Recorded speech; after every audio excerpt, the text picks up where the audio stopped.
فہو خیر لہ.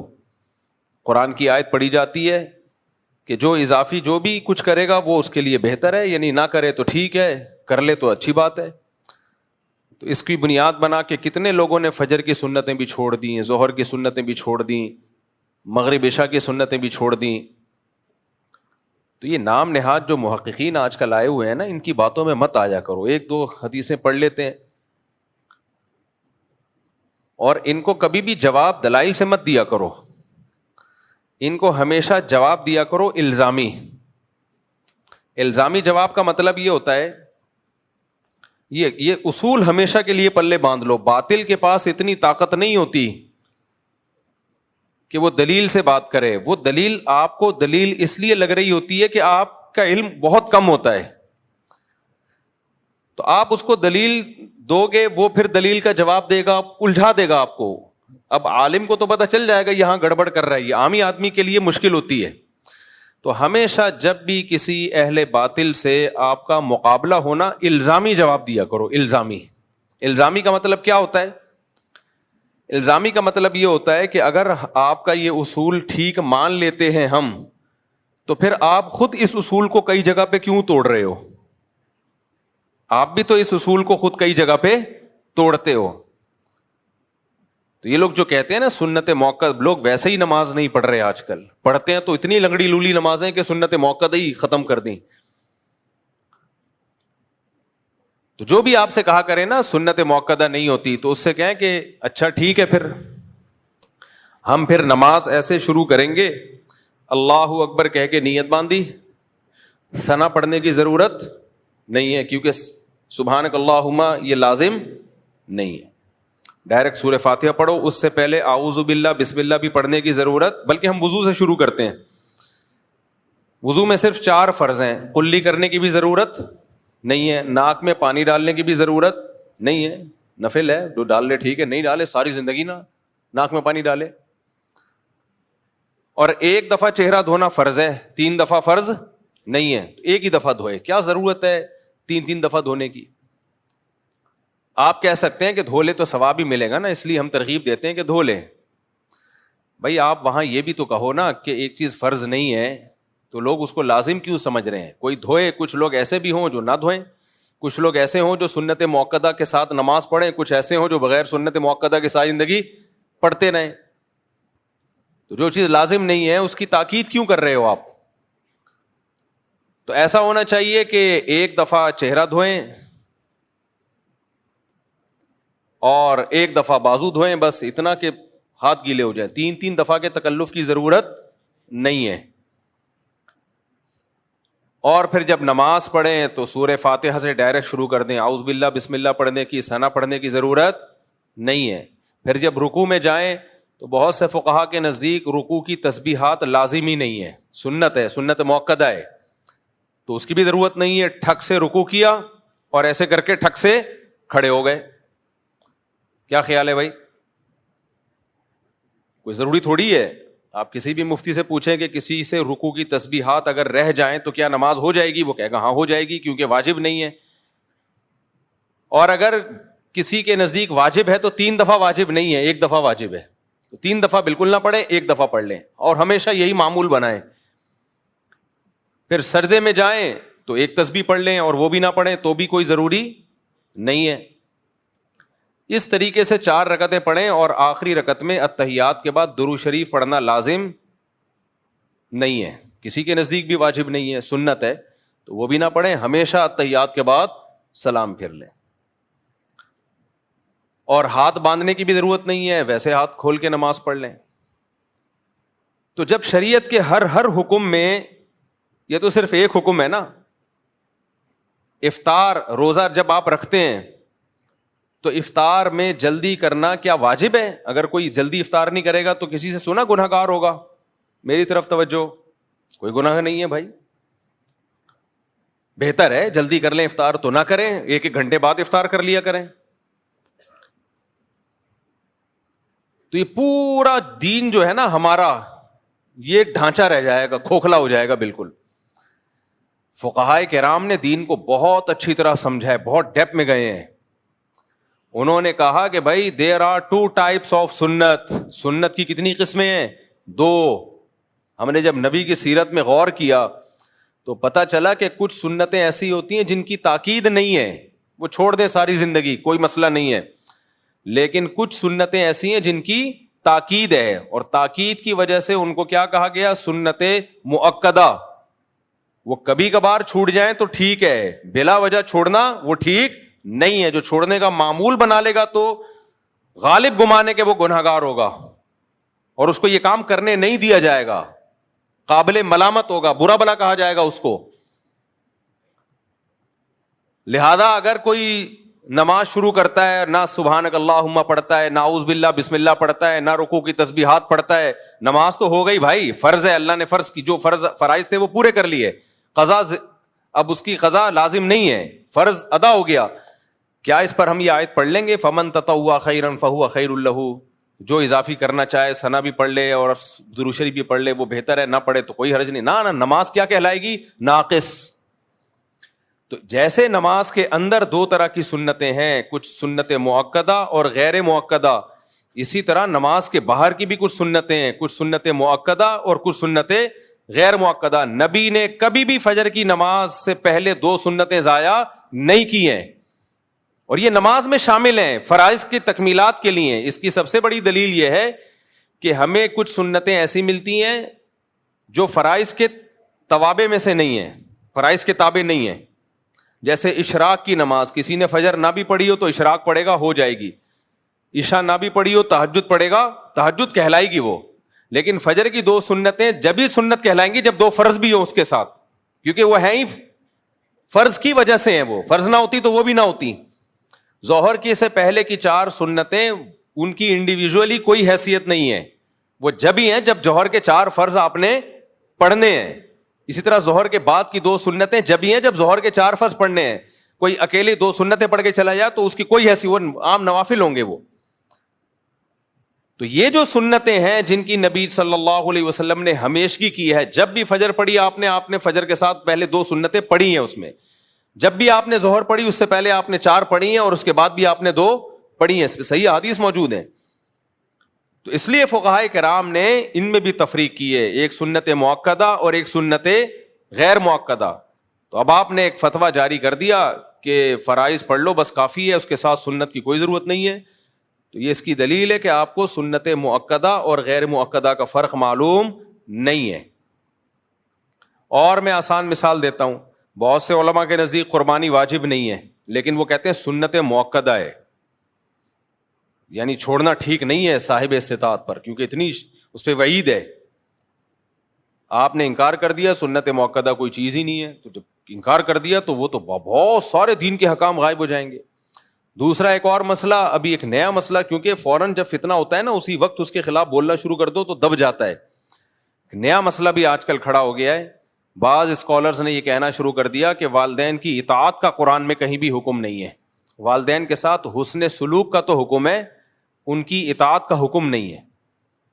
کمنٹس میں نیچے ماشاءاللہ ویل ڈن, یہ ہیں صحیح محقق, یہ ہیں صحیح اسکالر, یہ ہوتے ہیں کہ بھائی والدین کے ساتھ اچھے سلوک کا تو حکم ہے, اطاعت کا حکم نہیں ہے.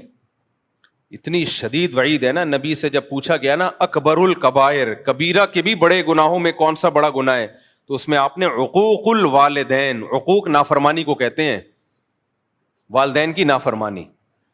یہ لوگ چاہ رہے ہیں کہ قرآن و سنت کا لیبل لگا کے ہمیں انگریز بنا دیں, گورا بنا دیں, نہ باپ کا پتہ نہ, ورنہ اچھا سلوک تو انگریز بھی اپنے ماں باپ کے ساتھ کرتا ہے, وہ کون سا کوئی جوتے مارتا ہے ان کو. ان کے اچھا سلوک یہی ہے کہ بڑھاپے میں اولڈ ہاؤس میں جمع کرا دو, یہ اچھا سلوک ہے. وہ کہتے کیئر زیادہ ہوتی ہے. ہمیں اجازت نہیں ہے, تو ماں باپ کی اطاعت کرنا بھی لازم ہے. ہاں یہ ضرور ہے کہ اس اطاعت کی ایک حدود ہے, سب سے بڑی حدود یہ شریعت کے خلاف حکم ماننا لازم نہیں ہے. کوئی ایسا حکم جس میں کسی پہ ظلم ہو رہا ہو, جیسے ماں کے کہنے پہ بیوی پہ ظلم کرنا شروع کر دینا, یہ جائز نہیں ہے.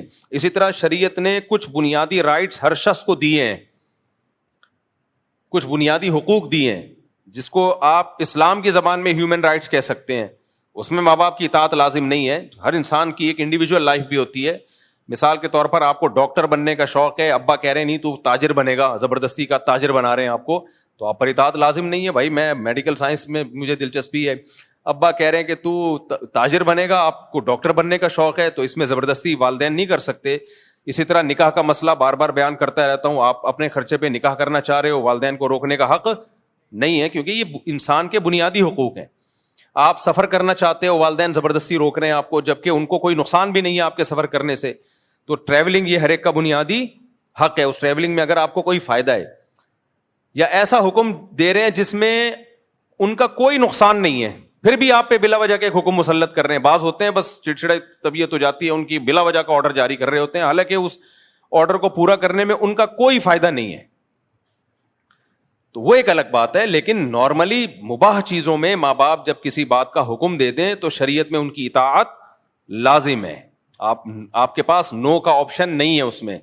یہاں تک کہ چاروں ائمہ کا اس پر اتفاق ہے, اور یہ مسئلہ حدیث سے نکالا ہے, کہ اگر نفل نماز بھی آپ پڑھ رہے ہیں نا, اور ماں اور باپ نے آپ کو کوئی آرڈر دیا, کوئی حکم دیا, تو آپ پر لازم ہے کہ آپ شرعن آپ کے لیے جائز ہے کہ آپ نماز توڑ دیں, اس کی پکار کا جواب دیں. اتنی شدید تاکیدات ہیں. اور ایک اسکالر نے بڑے آرام سے کہہ دیا کہ اسلام میں ماں باپ کے ساتھ اچھے سلوک کا تو حکم ہے, لیکن ماں باپ کی اطاعت کہیں بھی لازم نہیں ہے. ہوتا یہ ہے کہ جو ممی ڈیڈی ٹائپ کے مسلمان ہوتے ہیں نا, ممی ڈیڈی, دیکھو اسلام سے مسلمان کا رشتہ بہت مضبوط ہوتا ہے. آپ لوگ مجھے لگ رہا ہے ٹینشن میں آ رہے ہو تھوڑا سا, آج مجھے لگ رہا ہے سب فیل محسوس سا ہو رہا ہے مجھے. مسلمانوں کی دو قسمیں ہیں. دیکھو انسانوں کی تین قسمیں ہیں. ایک تو بالکل کافر, جس کو پشتو میں کہتے ہیں کافر کا بچہ. پشتو میں کیا کہتے ہیں؟ کافر کا بچہ. تو وہ تو مانتا ہی نہیں نا اسلام کو, تو اس کو تو ماں باپ کے حقوق سمجھاؤ سکھاؤ, اس کی صحت پہ کوئی فرق نہیں پڑتا.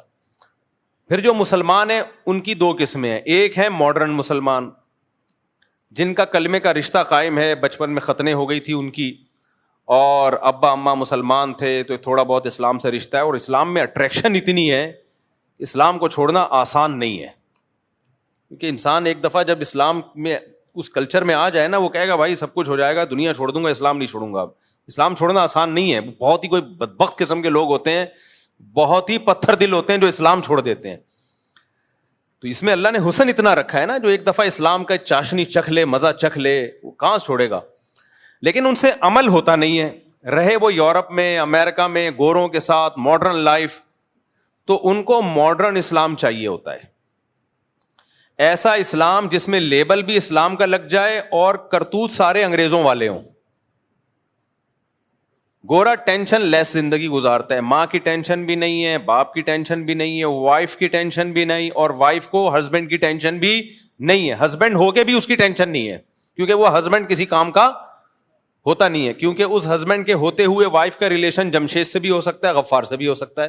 انگریزوں میں یہ ابھی میں تو پورا اسٹڈی کر کے آیا ہوں, وکیلوں سے پوچھا میں نے لا کیا چل رہا ہے, اگر انہوں نے کہا صاحب سیٹ ہے, تو وائف کسی اور سے ریلیشن قائم کر لے تو بھی کچھ نہیں ہوتا, ہسبینڈ کسی اور سے ریلیشن قائم کر لے تو اچھا, ہسبینڈ بیوی کو کسی بات کا آرڈر دے تو بھی کچھ نہیں ہوتا, اور بیوی ہسبینڈ سے نان نفقے کا مطالبہ کرے وہ نہ دے تو بھی کچھ نہیں ہوتا. تو جب کچھ نہیں ہوتا تو کمبختو تمہیں تکلف کی ضرورت کیا تھی. بس ایک مصیبت میں پھنس جاتے ہیں وہ لوگ. وہ مصیبت یہ کہ جب تک گرل فرینڈ تھی تو کوئی ٹینشن نہیں تھی, شادی کر لی تو اب بریک اپ نہیں ہو سکتا, بریک اپ کرو گے تو آدھی پراپرٹی دو گے آپ. تو اس ٹینشن کے سلسلے میں وہ کیا کر رہے ہوتے ہیں, شادی کر رہے ہوتے ہیں. تو کون کرے گا, پاگل تھوڑی ہیں وہ. خیر, تو اب جو ماڈرن اسلام ہمارے جو ڈیفینس میں اور کلفٹن میں اور یعنی جو پوش ایریاز ہیں وہاں جو سارے مسلمان نہیں, یعنی جو برگر فیملیوں سے جن کا تعلق ہے, ان کی پیاس نہیں بجھ رہی تھی کہ ہمارے ان کرتوتوں پر ہم نہ باپ کو پوچھتے ہیں, نہ ہم ماں کو پوچھتے ہیں, نہ بیوی شوہر کی اطاعت کرتی ہے. جب میں یہ بیان کرتا ہوں شوہر گھر کا سربراہ ہے, تو ہماری لبرل انٹیوں کی ایسے لگتا ہے ان کی دم پہ پاؤں رکھ لیا میں نے. ان کی دم پہ ایسی چیخیں نکلتی ہیں نا, ایسی چیخیں نکلتی ہیں. کمنٹس میں پڑھ رہا ہوتا ہوں, یہ میرا ظرف ہے, اتنے اپنے خلاف نیگیٹو کمنٹس میں پڑھتا ہوں. تو یہ مولوی کو دیکھو, یہ مولوی کو دیکھو. تو آپ کو آپ کی مرضی کا اسلام تھوڑی ہم بتائیں گے بھائی. کس کی مرضی کا اسلام بتائیں گے؟ اللہ کی مرضی کا. تو اللہ سے لڑو جا کے. اللہ میاں نے گھر کا سربراہ مکھنچو کو بنا دیا, اب کیا کریں. خیر, آپ کو ماننا پڑے گا میں ماتحت ہوں بس, میں نے چھوڑ دو اسلام. کس نے کہا ہے اسلام کو چینج نہیں کرو, اسلام چھوڑ دو. آپ بولو بھائی مجھے ایک گورے سے شادی کرنی ہے, مجھے نیلسن چاہیے, جمشید نہیں چاہیے, مجھے کیا چاہیے؟ نیلسن. اور کیا ہوتا ہے؟ مائیکل چاہیے, مجھے مائیکل. میکائل نہیں چاہیے, مجھے کیا چاہیے؟ مائیکل. تو آپ پھر وہاں جاؤ نا, وہاں آزادی ہے بھائی, کوئی سربراہ وربراہ نہیں ہوتا. گورا ڈانٹ بھی نہیں سکتا بیوی کو, ڈانٹ دینا تو وہ کیس کر دے گی. تو اس لیے پھر ایسے ہی کسی ماڈرن سے آپ نکاح کریں. تو یہ کیا بات ہے ادھر پیڑے کھانے کے لیے, کیونکہ پتہ ہے گورے سے وہ تو کوئی حقوق نہیں ہوتے اس کے. عشق معاشقہ ہو جائے تو کر لیتی ہیں, ورنہ پتہ ہے کچھ بھی نہیں ملے گا وہاں. تو اسلام کے فائدے اٹھانے کے لیے آپ کو جمشید چاہیے, اور جب جمشید کے حقوق اسلام بیان کر رہا ہے وہ والے گوروں سے چاہیے. یہ نہیں چلے گا بھائی, یہ اسلام نہیں مانتا. خیر, اسلام کی عقل بھی نہیں مانتی ہے, تو یا تو پورے ادھر کو ہو جاؤ یا پورے ادھر کو کھسک جاؤ. تو اب کیا مسئلہ ہے؟ اب مسئلہ یہ ہے کہ جو ماڈرن قسم کے, لبرل قسم کے ہمارے مسلمان ہیں, جو چاہتے ہیں کہ یار یہ ہمارے پہ داڑھی رکھتے ہوئے ان کو لگتا ہے کہ ہم ملا نظر آئیں گے, بالکل ہی پروفیشنل قسم کے مولانا نظر آئیں گے. لوگ کہیں گے یار تم ٹھیک ہے اسلام کو فالو کرو, ٹھیک ہے نماز روزے کی حد تک ٹھیک ہے یار, انسان کا ایک روحانی تسکین ہوتی ہے, ہر مذہب میں ہوتا ہے. ہم جب ایئرپورٹ پہ جاتے ہیں تو پہلے ایئرپورٹ پہ یہ ہوتا تھا, دنیا کے تقریباً ہر ایئرپورٹ پہ ہی نماز کی جگہ, کیونکہ مسلمان ہی نماز پڑھتے ہیں زیادہ تر. لیکن اب انہوں نے تھوڑا سا ایئرپورٹ والوں نے یہ کیا کہ لوگ اعتراض کریں گے بھی مسلمانوں کی مسجدیں کیوں بن رہی ہیں, تو ہندوؤں کی بھی ہونی چاہیے اور سکھوں کی بھی, تو بنانا شروع کر دی ایئرپورٹ پہ, لیکن وہاں لوگ کوئی خاص نظر نہیں آتے ہیں. تو عبادت تو سبھی کر رہے ہوتے ہیں نا, ہر مذہب کے لوگ. اصل تو یہ ہوتا ہے کہ اسلام کلچر کے اندر لے کر آؤ. یہ بڑا مشکل کام ہے بھائی, یہ بڑا مشکل کام ہے. اپنے کلچر کو کیا بناؤ؟ اسلام. تو آپ کا حلیہ اور یہ سب چیزیں اسلام کے مطابق ہوں, عورت پردہ کر لے. تو اب ہماری لبرل انٹیاں اور ہمارے لبرل انٹے, ان کو کیا چاہیے کہ اسلام سے ظاہر اتنا ظرف نہیں ہے کہ اسلام چھوڑ دیں, وہ اتنا ایمان کی رمق ہے. تو ان کو پھر اس ٹائپ کے اسکالرز چاہیے ہوتے ہیں جو مغربی تہذیب کو مشرف با اسلام کر دیں. تہذیب مغربی ہو, ویسٹرن تہذیب ہو, اور اس پہ لیبل کیا لگا دیں؟ قرآن و سنت کا, تاکہ ان کی تھوڑی سی ایک پیاس بجھ جائے, تھوڑی سی ان کو تسلی مل جائے. جیسے جب کسی نے کسی چیز کو حلال کرنا ہوتا ہے نا, میں اکثر چٹکلا سناتا ہوں نا, بہت دفعہ سنا چکا ہوں, آپ شاید بور ہو جاؤ دوبارہ, لیکن سنا دیتے ہیں, کیا جا رہا ہے. تو یہ اس بات کو سمجھانے کے لیے جو ابھی میں بتا رہا ہوں, وہ بار بار کہتا ہوں نا, ایک مولوی صاحب چوری کے خلاف بیان کرتے تھے, تو ایک دن کھانا نہیں تھا گھر میں, بیگم سے انہوں نے کہا پڑوسیوں کی مرغی چوری کر لے. تو بیگم نے کہا بھائی مرغی تو آپ چوری, تو آپ خود اتنے بیانات کر چکے ہو کہ چوری اسلام میں حرام ہے. اب ظاہر ہے مولوی صاحب کا بھی تو ضمیر ملامت کر رہا ہوگا نا کہ یار میں اتنے بیانات کر چکا ہوں, غلط ہے. لیکن کہیں نہ کہیں سے حاشیہ نکال لیا انہوں نے کہا بھائی دیکھو ہم مرغی نہیں کھائیں گے, شوربے سے روٹی لگا کے کھائیں گے. چوری کی مرغی نہیں کھائیں گے ہم روٹی کس سے کھائیں گے؟ شوربے سے. اب وہ یہ نہیں کر سکتے تھے کہ نہیں جب حرام ہے تو ہم حرام کھائیں گے. اپنے دل کو تھوڑی تسلی دینی پڑتی ہے انسان کو, غلط کام کرتے ہوئے بھی کچھ نہ کچھ. ہاں جس کا ضمیر بالکل ہی مردہ ہو چکا وہ تسلیاں نہیں دیتا, لیکن تھوڑا سا ضمیر زندہ ہو تو کہیں سے گنجائشیں نکال رہا ہوتا ہے. تو مولوی صاحب تھے وہ چوری کے خلاف بیان کرتے تھے, انہوں نے کہا بھائی شوربے سے لگا لیں گے, بوٹیاں نہیں کھائیں گے ہم, حرام تو بوٹیاں ہیں نا. تو بیگم جب شوربہ یوں کر کے دیگچی یوں کر کے نکال رہی ہے تو اور بوٹیاں چمچ سے پیچھے کر رہی ہے, تو مولوی صاحب نے بولا کہ چمچ کا استعمال مت کرو, جو خود سے آئے اسے آنے دو, جو بوٹی خود سے آئے اسے آنے دو. بالکل یہی کام ہمارے جو پوش علاقے ہیں, مالدار علاقے ہیں, وہاں کے رہنے والے برگر فیملیوں کے پیرنٹس اور برگر فیملیوں کے بچیز یہ کام کر رہے ہیں. برگر فیملی تو بچے تھوڑی ہوتے ہیں, ان کے بچیز ہوتے ہیں, بچیز, حالانکہ ہوتا ایک ہی ہے, ایک ہاتھ سے زیادہ ان کے ہوتے نہیں ہیں. تو بچیز یہ لوگ یہ کام کر, تو ان کو چاہیے پھر ایسا اسکالر جو کم از کم مفتی طارق مسعود کے ٹریک پہ بالکل اس سے 180 ڈگری پہ ہو. ہمیں تو بالکل ہی کسی کھانچے میں بیٹھتے ہی نہیں نا, ہم جیسے فنڈامنٹلسٹ مولانا, تو ہم تو کسی کھانچے میں بیٹھتے ہی نہیں ہیں ان کے. تو ان کو پھر ایسا اسکالر چاہیے ہوتا ہے کہ یار ہم داڑھی بھی نہ رکھیں, ہم ملا لگیں گے دیکھنے میں, اور ساس بہو کی خدمت, او ہو کیا عذاب ہے یار. اپنے ماں باپ کی ہوئی نہیں ہم سے, جو سگے فادر اور سگی مدر ہیں, یہ تو فادر ان لا اور مدر ان لا ہے, یہ کیا لگتے ہیں ہمارے, ہسبینڈ کی نہیں کر رہی, وہ ساس کی کہاں سے کرے گی یار. جس کو اسلام کا یہ حکم سمجھ میں نہیں آ رہا کہ ہسبینڈ کی خدمت لازم ہے, وہ ساس سسر کی کہاں کرے گی. تو ان کو جب ایسے اسکالر ملتے ہیں نا کہ اسلام میں ساس سسر کی خدمت لازم نہیں ہے, عورت پہ گھر کے کام کاج لازم نہیں ہے, اور اب نیا لیٹسٹ بالکل فتویٰ مارکیٹ میں آیا ہے کہ ماں باپ کی اطاعت بھی لازم, بولو نہیں, بس اچھا سلوک ہے. ابے اچھا سلوک تو پڑوسیوں سے بھی لازم ہے یار, غفار بھائی سے بھی لازم ہے, جمشید سے بھی لازم ہے, ہندو سے بھی اچھے سلوک کا حکم ہے ہمیں, سکھوں سے بھی اچھے سلوک کا حکم ہے. ماں اور باپ صرف اچھا ہی رہ گیا کیا؟ اصل ہے اطاعت, فرما برداری. تو اب ایسے لبرل انٹیوں کو اور لبرل انٹوں کو کیا چاہیے؟ ایسے اسکالر چاہیے جو آپ کو ہر طرح کی پابندیوں سے آزاد کر دیں. تو پھر وہ ان کو ایسے لوگ بہت اچھے لگتے ہیں جو اس طرح کی باتیں کر رہے ہوتے ہیں کہ نہ اس کی خدمت لازم, نہ اس کی خدمت لازم, نہ فلانے کی خدمت لازم. ہر آدمی انڈیویجول ہے, آزاد ہے, ہر آدمی کی اپنی لائف ہے. اور یہ بھی سود بھی حلال ہو گیا, بہت سو نے تو سود کو حلال کر دیا, یہ والا سود حرام نہیں ہے, یہ والا حرام ہے. عجیب ڈرامے بازیاں کر کے, اور کیا کتنا کچھ دین میں تحریف ہو رہی ہے نا, اتنی تحریف. میں تو کہتا ہوں کہ اللہ تیرا کتنا فضل ہے, صحیح ٹائم پہ مجھے تو نے مولوی بنا دیا, ورنہ ہم بھی کھسکے ہوئے ہوتے. میں اگر مولانا نہ بنتا نا, مولانا کا مطلب پراپر وے میں دین کا علم حاصل نہ کرتا نا, جو صدیوں سے طریقہ چلا آ رہا ہے, تو میں بھی ایسا کھسک جاتا نا ان فتنوں میں. اور پھر میرے پاس ٹوٹی پھوٹی اسپیکنگ پاور بھی ہے, تو بھائی ویڈیو نہ بنایا کرے نا بار بار, وہ پھر گارڈ ادھر متوجہ ہوتا ہے. سب کی طبیعت, جب ایک چیز لکھی ہوئی ہے صرف نکاح کی ویڈیو بنا سکتے ہیں, باقی نہ بنائیں. پھر کوئی نہ کوئی کیمرہ نکال کے بنا رہا ہوتا ہے, سب ڈسٹرب ہوتے ہیں اس سے. تو میں اگر پراپر وے میں میرے بھائی ٹوٹا پھوٹا علم حاصل نہ کیا ہوتا نا, تو پھر ہم بھی اوٹ پٹانگ قسم کے کبھی کیا فتوا ٹھوکتے رہو بیٹھ کے, پھینکتے رہو بیٹھ کے, ٹھوکتے رہو اور پھینکتے رہو. اتنے گھروں میں فسادات ہوئے ہیں نا, اتنے گھروں میں فسادات, اس فتوے کے نتیجے میں کہ بہو پر ساس سسر کی خدمت لازم نہیں ہے. اتنی بہویں باغی ہوئی ہیں, گھروں کا نظام تباہ و برباد ہو گیا. یار کچھ تو سوچو بات کرنے سے پہلے. آپ کی ماں اگر آپ کی بیوی سے پانی مانگتی ہے اور آپ کی بیوی جواب میں یہ کہہ دے کہ میرے اوپر آپ کی خدمت لازم نہیں ہے, وہ ماں کی 2 ٹکے کی حیثیت رہے گی گھر کے اندر؟ 2 ٹکے کی حیثیت رہے گی اس ماں کی؟ کیا اس کے دل پہ چھرے نہیں چلیں گے؟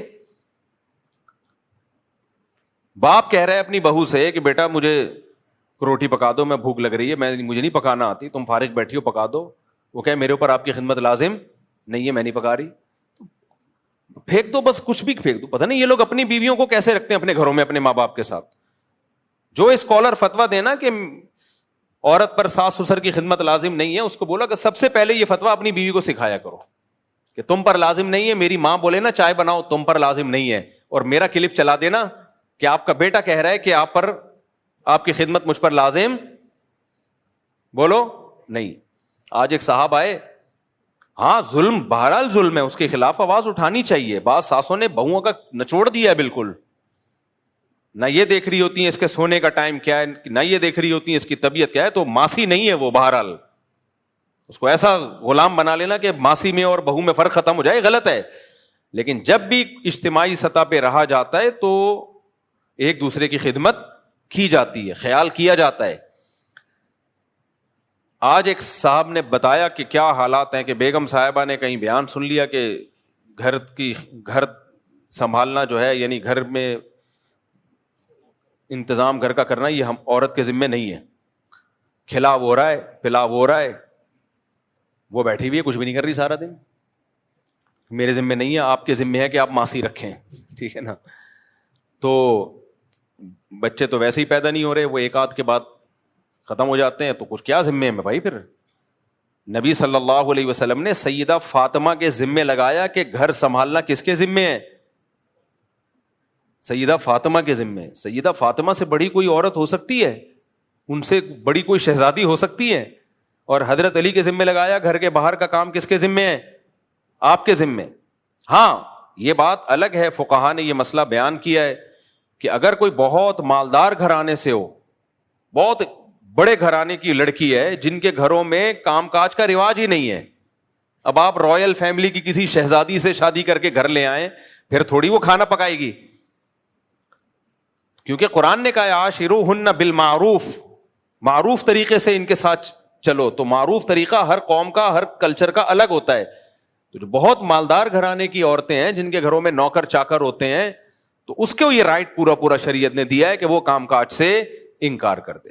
لیکن نارمل جو لوگ, زیادہ تر لوگ متوسط گھرانوں کے ہوتے ہیں, درمیانے گھرانوں کے ہوتے ہیں, وہاں کے لیے یہی حکم ہے بھائی, جیسے اپنے ماں باپ کے گھر میں آپ تھی تو اب یہاں گھر سنبھالنا کس کی ذمہ داری ہے؟ آپ کی ذمہ داری ہے. ٹھیک ہے, شوہر کو اللہ نے مال دیا تو وہ ماسی وغیرہ کا بھی انتظام کرے, نہیں دیا تو تمہارے ذمہ ہے بھائی, یہ تم نے سنبھالنا ہے گھر.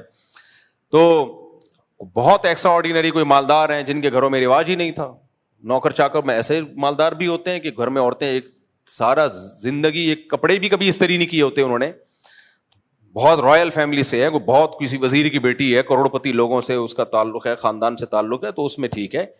اس میں یہ ہے کہ پھر وہ وہی اس نے کہا گھر میں بھی کبھی تو بہت ہی اونچے ہیں نا, لیکن اتنے اونچے خاندانوں میں تو بہت کم لوگ ہوتے ہیں نا. نارمل لوگ تو یہی ہیں کہ جو جیسے نارمل چل رہے ہیں. اب اسکالر ان میں فتویٰ دے دیتے ہیں کہ عورت کے ذمے گھر کا کام نہیں ہے. عجیب پاگل بنا ہے یار. ایک اسکالر نے فتویٰ دیا کہ عورت اگر جاب کرنا چاہے تو شوہر کو روکنے کا حق نہیں ہے. انہی اسکالر نے یہ بھی فتویٰ دیا تھا کہ اس کے ذمے گھر کے کام کاج نہیں ہے. تو سب لوگ تو اپریشیٹ کر رہے تھے, خاص طور پہ خواتین بہت اپریشیٹ کر دی. کسی عقل مند نیچے لکھا ہوا تھا پھر اس کے ذمے ہے کیا, آپ یہ بتا دیں خالی کائنڈلی آپ یہ بتا دیں اس کے ذمے ہے کیا, یہ بحث ہی چھوڑ دیں. کہ تو ایسے اسکالر سے آپ صرف یہ پوچھ لیا کریں کہ اسلام میں ناجائز کیا کیا ہے, اس کی لسٹ پیش کر دیں. ناجائز کیا کیا ہے کائنڈلی ہمیں صرف وہ بتا دیں. تو 2-4 چیزیں کوئی ناجائز رہ گئی ہیں تو وہ بتا دیں, بس ہم اس کو فالو کر لیں گے. تو اس لیے ماڈرن لوگوں کا ایک الگ ٹائپ کا اسلام ہوتا ہے, ان کو گنجائشیں چاہیے. میرے بھائی, ہم نے اپنی خواہشات کے مطابق اسلام کو نہیں بنانا, ہم نے اپنے آپ کو اسلام کی خواہشات کے مطابق لانا ہے. اپنے آپ کو لانا پڑے گا تو اللہ مانے گا, ورنہ اللہ کہے گا پھر کلچر اور یہ سب چیزیں جاؤ خود ہی بھگتو ان کو, میرے پاس تمہارا کوئی حساب و کتاب نہیں ہے. ہمارے شاگرد ہیں نا مختلف علاقوں کے, کے پی کے بھی, بلوچستان کے بھی, پنجاب کے بھی, سندھ کے بھی, ہر طرح کے شاگرد آتے ہیں ہمارے پاس. مدرسوں میں پڑھانے کا بڑا فائدہ یہ ہوتا ہے کہ ہر قوم سے آپ کا مضبوط ریلیشن ہو جاتا ہے. یعنی ہر جگہ, میں پاکستان میں کہیں بھی جاؤں, ہر شہر میں درجنوں شاگرد ہیں الحمدللہ. تو کہیں بھی آدمی جا کے رہ سکتا ہے. پھر ہمارے اساتذہ بھی ہیں ہر شہر میں, پھر ہر قوم میں ہمارے ٹیچر بھی ہیں. میرے ٹیچروں میں بلوچ بھی ہیں, پٹھان بھی ہیں, پنجابی بھی ہیں, مہاجر بھی ہیں. تو اس لیے ہمارے مدرسوں میں قوم پرستی نہیں ہوتی. اللہ کا ہم کر ہی نہیں سکتے قوم پرستی. ہم کسی قوم کے خلاف بولیں گے وہاں ہمارا استاذ نکلے گا کوئی صحیح ہے نا, ٹیچر نکل آئے گا, ہو ہی نہیں سکتا. تو اب میرے طلبہ ہیں مختلف علاقوں کے, میں ان کو کوئی شرعی مسئلہ سمجھا رہا ہوتا ہوں, وہ کہتے ہیں استاد جی ہم لوگ کے علاقے میں ایسا نہیں ہوتا, ہم لوگ کا تو کلچر نہیں ہے, ہم لوگ کا تو ایسا ہے, ہم تو میں کہتا ہوں ٹھیک ہے پھر آپ اس کلچر کو فالو کرو. اللہ جب قیامت کے دن آپ سے حساب و کتاب لے گا کہ میرا حکم یہ تھا جو میں نے قرآن میں بیان کیا, تو آپ کہتے ہیں اللہ تیرا حکم تھا لیکن ہمارا کلچر اس سے میچ نہیں کر رہا تھا. تو اگر اللہ کہے کہ ٹھیک ہے یہ جو میں نے قرآن کا حکم دیا یہ پنجابیوں کے لیے نہیں تھا, میں اس میں یہ بتانا بھول گیا کہ پنجابی اس سے کیا ہے مستثنا, کیونکہ پنجابیوں کا کلچر یہ نہیں ہے. یا یہ جو میں نے قرآن کا حکم دیا یہ پٹھانوں کے لیے نہیں ہے کیونکہ پٹھانوں کا کلچر اس سے ڈفرینٹ ہے. اور یہ دوسرا جو میں نے حکم دیا یہ صرف سندھیوں کے لیے ہے, بلوچوں کے لیے نہیں ہے کیونکہ ان کا کلچر اس سے میچ نہیں کرتا. تو میں نے کہا پھر اللہ سے جب ہماری ملاقات ہوگی تو ہم کہیں گے اللہ مہاجروں کے لیے الگ قرآن نازل کر دے, پٹھانوں کے لیے الگ نازل کر دے, سندھیوں کے لیے بولو الگ نازل کر دے, بلوچوں کے لیے الگ نازل کر دے, انگریزوں کے لیے الگ, ڈیفنس والوں کے لیے الگ. اس میں یہ ہو کہ کسی پہ کسی کی بھی خدمت کسی بھی ٹائم پہ لازم نہیں ہے. کچھ بھی حرام تو ہے ہی نہیں. موسیقی بھی حلال ہے, ناچ گانا بھی حلال ہے, اور شراب 2-3 ڈھکن جس میں نشہ نہ ہو, اس کو بھی حدیث میں آتا ہے کہ قرب قیامت میں نا لوگ شراب کا نام تبدیل کر کے اس کو حلال کریں گے. تو ابھی فی الحال اسکالرز میں اتنی ہمت ہوئی نہیں ہے کہ شراب کو حلال کر دیں, لیکن رپورٹ نبی صلی اللہ علیہ وسلم خبر پہلے دے چکے ہیں کہ یہ بھی حلال ہوگی, کیونکہ کون چھوڑے گا بھائی شراب. اچھا, یورپ امریکہ میں عجیب ہی ڈیزائن چل رہا ہے. وہاں لوگ بتاتے ہیں ہم ہوٹل میں جاتے ہیں, ہوٹل کا مالک شراب بھی پی رہا ہوتا ہے. اچھا, جو بیرے آتے ہیں نا, سوری جو کسٹمر آتے ہیں شراب منگواتے ہیں, اور جب گوشت آئے نا تو کہتے ہیں یہ حلال ہے یا حرام ہے. یعنی مرغی جو ہے ہوتی مرغی ہے, تو یہ ہاتھ سے ذبح کی بھی ہے, یہ مشینی ہے. تو کہتے ہیں یار ادھر اتنا نیک بنا ہوا ہے کہ کھلا بھی مرغی رہے, خنزیر نہیں کھلا رہے, اور اس میں اتنا کہ مسلمان نے بسم اللہ اللہ اوپر پڑھ کے ذبح کیا بھی, اور دوسری طرف بوتل رکھی ہوئی ہے شراب کی. میں نے کہا چلو یار, اسلام کی تھوڑی شراب کی اس کو عادت پڑ گئی, لیکن وہ یہ کہہ رہا ہے کہ یار جس چیز کی عادت پڑ گئی وہ اب مجبور ہو گیا ہوں. اللہ تو اس مجبوری کو نہیں مانتا, لیکن اچھی بات ہے نا, یہ تھوڑی کہ اب وہ شراب پی رہا ہے تو خنزیر بھی کھانا شروع کر دے. ہمارے فرمایا کرتے تھے کہ آج کا مسلمان ہر گناہ کر رہا ہوتا ہے, کچھ ایسے نیکی کے کام کر رہا ہوتا ہے کہ آدمی حیران ہو جاتا ہے کہ یار یہ کیسے کر رہا ہے. تو پھر مثال دیتے تھے کہ کتے سے کسی نے پوچھا کہ تو ٹانگ اٹھا کے پیشاب کیوں کرتا ہے؟ کتے نے کہا چھینٹے نہ پڑ جائیں. گٹر کے پانی میں بیٹھے گا, گٹر کا پانی پیے گا, سڑا ہوا گوشت کھائے گا, نہ بات کرنے کی تمیز, نہ چلنے پھرنے. کتا کو لے کے گھومنا بہت مشکل کام ہے. میں انگریزوں کو دیکھتا ہوں نا, جب کتے کو واکنگ کے لیے نکلتے ہیں تو اللہ کی قسم یہ منظر ہوتا ہے, ایسا لگتا ہے کتا ان کو لے کے نکلا ہے. یہ کتے کی طبیعت میں چین نہیں ہے, کبھی ادھر کبھی ادھر کبھی ادھر کبھی ادھر. اس کو بہت مشکل سے زنجیر سے سنبھالا ہوا ہوتا ہے انہوں نے, ایک ٹینشن میں ہوتے ہیں. ایسا نہیں ہوتا کتا لے کے نکلے اور وہ آرام سے, جیسے ہماری پلی ہوئی بکری ہو لے کے نکلے, گایا لے کے نہیں نکلتے لوگ. تو جو پلی ہوئی گائے ہوتی ہیں جہاں جاؤ آپ آرام سے چل رہی ہے. کتا ایسا نہیں ہوتا, کبھی ادھر جا رہا ہے کبھی ادھر جا رہا ہے, کبھی کسی کو منہ مار رہا ہے, وہ اس کا مالک بار بار گھسیٹ رہا ہوتا ہے. میں کہتا ہوں یار انہوں نے کتنی بڑی ٹینشن پالی ہوئی ہے, اور دیکھنے میں یہی لگ رہا ہوتا ہے کہ یہ کتے کو لے کے نہیں, کتا ان کو لے کے نکلا ہے. تو کتا جو ہے ہر گند میں منہ مار لے گا, گٹر کا پانی پیے گا, لیکن جب پیشاب کرے گا تو ٹانگ اٹھا لے گا کہ کہیں چھینٹے نہ پڑ جائیں. تو آج کل کے کتنے اسکالرز ہیں, ہر چیز گانا بجانا حلال, موسیقی حلال, مکس گیدرنگ حلال. تو ایک اسکالر کی تصویر آئی, یوں کر کے بیٹھے ہوئے ہیں, وہ ہر چیز کو حلال کر رہے ہیں نا. تو نیچے کسی نے لکھا ہوا تھا یہ سوچ میں پڑے ہوئے کہ 2-4 چیزیں حرام رہ گئی ہیں, ان کو میں حلال کیسے کروں. 2-4 چیزیں حرام رہ گئی ہیں کسی طریقے سے. تو اس لیے میرے بھائی دیکھو, کشتیاں جلا کے اسلام کی طرف آؤ, پھر مزہ آئے گا. یہ مت دیکھو میں ڈیفینس میں رہتا ہوں, میں کلفٹن میں رہتا ہوں, میں امریکہ میں رہتا ہوں, میں کینیڈا میں رہتا ہوں. میں بھائی اللہ کا قانون ہر جگہ ایک ہی ہے. ہر جگہ اللہ کا قانون کیا ہے؟ ایک ہے. مقاصد پہ سمجھوتا نہیں ہے, مقاصد پہ, ذرائع پہ سمجھوتا ہے. یہ تھوڑی گاڑی اردو ہے, اس کا مطلب بتا دیتا ہوں. مقاصد کیا ہے؟ شریعت چاہتی ہے نماز قائم ہو, چاہتی ہے کہ نہیں چاہتی؟ تو نماز آپ کو پڑھنی پڑے گی. شریعت چاہتی ہے رمضان میں روزہ آپ بولو رکھیں, آپ کو رکھنا پڑے گا. شریعت چاہتی ہے سال میں ایک دفعہ زکوٰۃ نکلے, آپ کو زکوٰۃ دینی پڑے گی. شریعت چاہتی ہے آپ جو مالدار ہیں قربانی کرے, آپ کو قربانی کرنی پڑے گی. شریعت چاہتی ہے کہ آپ کا پڑوسی بھوکا سوئے گا تو قیامت کے دن سوال کس سے ہوگا؟ آپ سے ہوگا, تو پیٹ آپ کو اس کا بھرنا پڑے گا. بہت ساری چیزیں جو مقاصد شریعت میں سے ہیں. کوئی ڈوب رہا ہو, اس کی جان اگر آپ بچا سکتے ہو تو آپ پہ بچانا فرض ہے.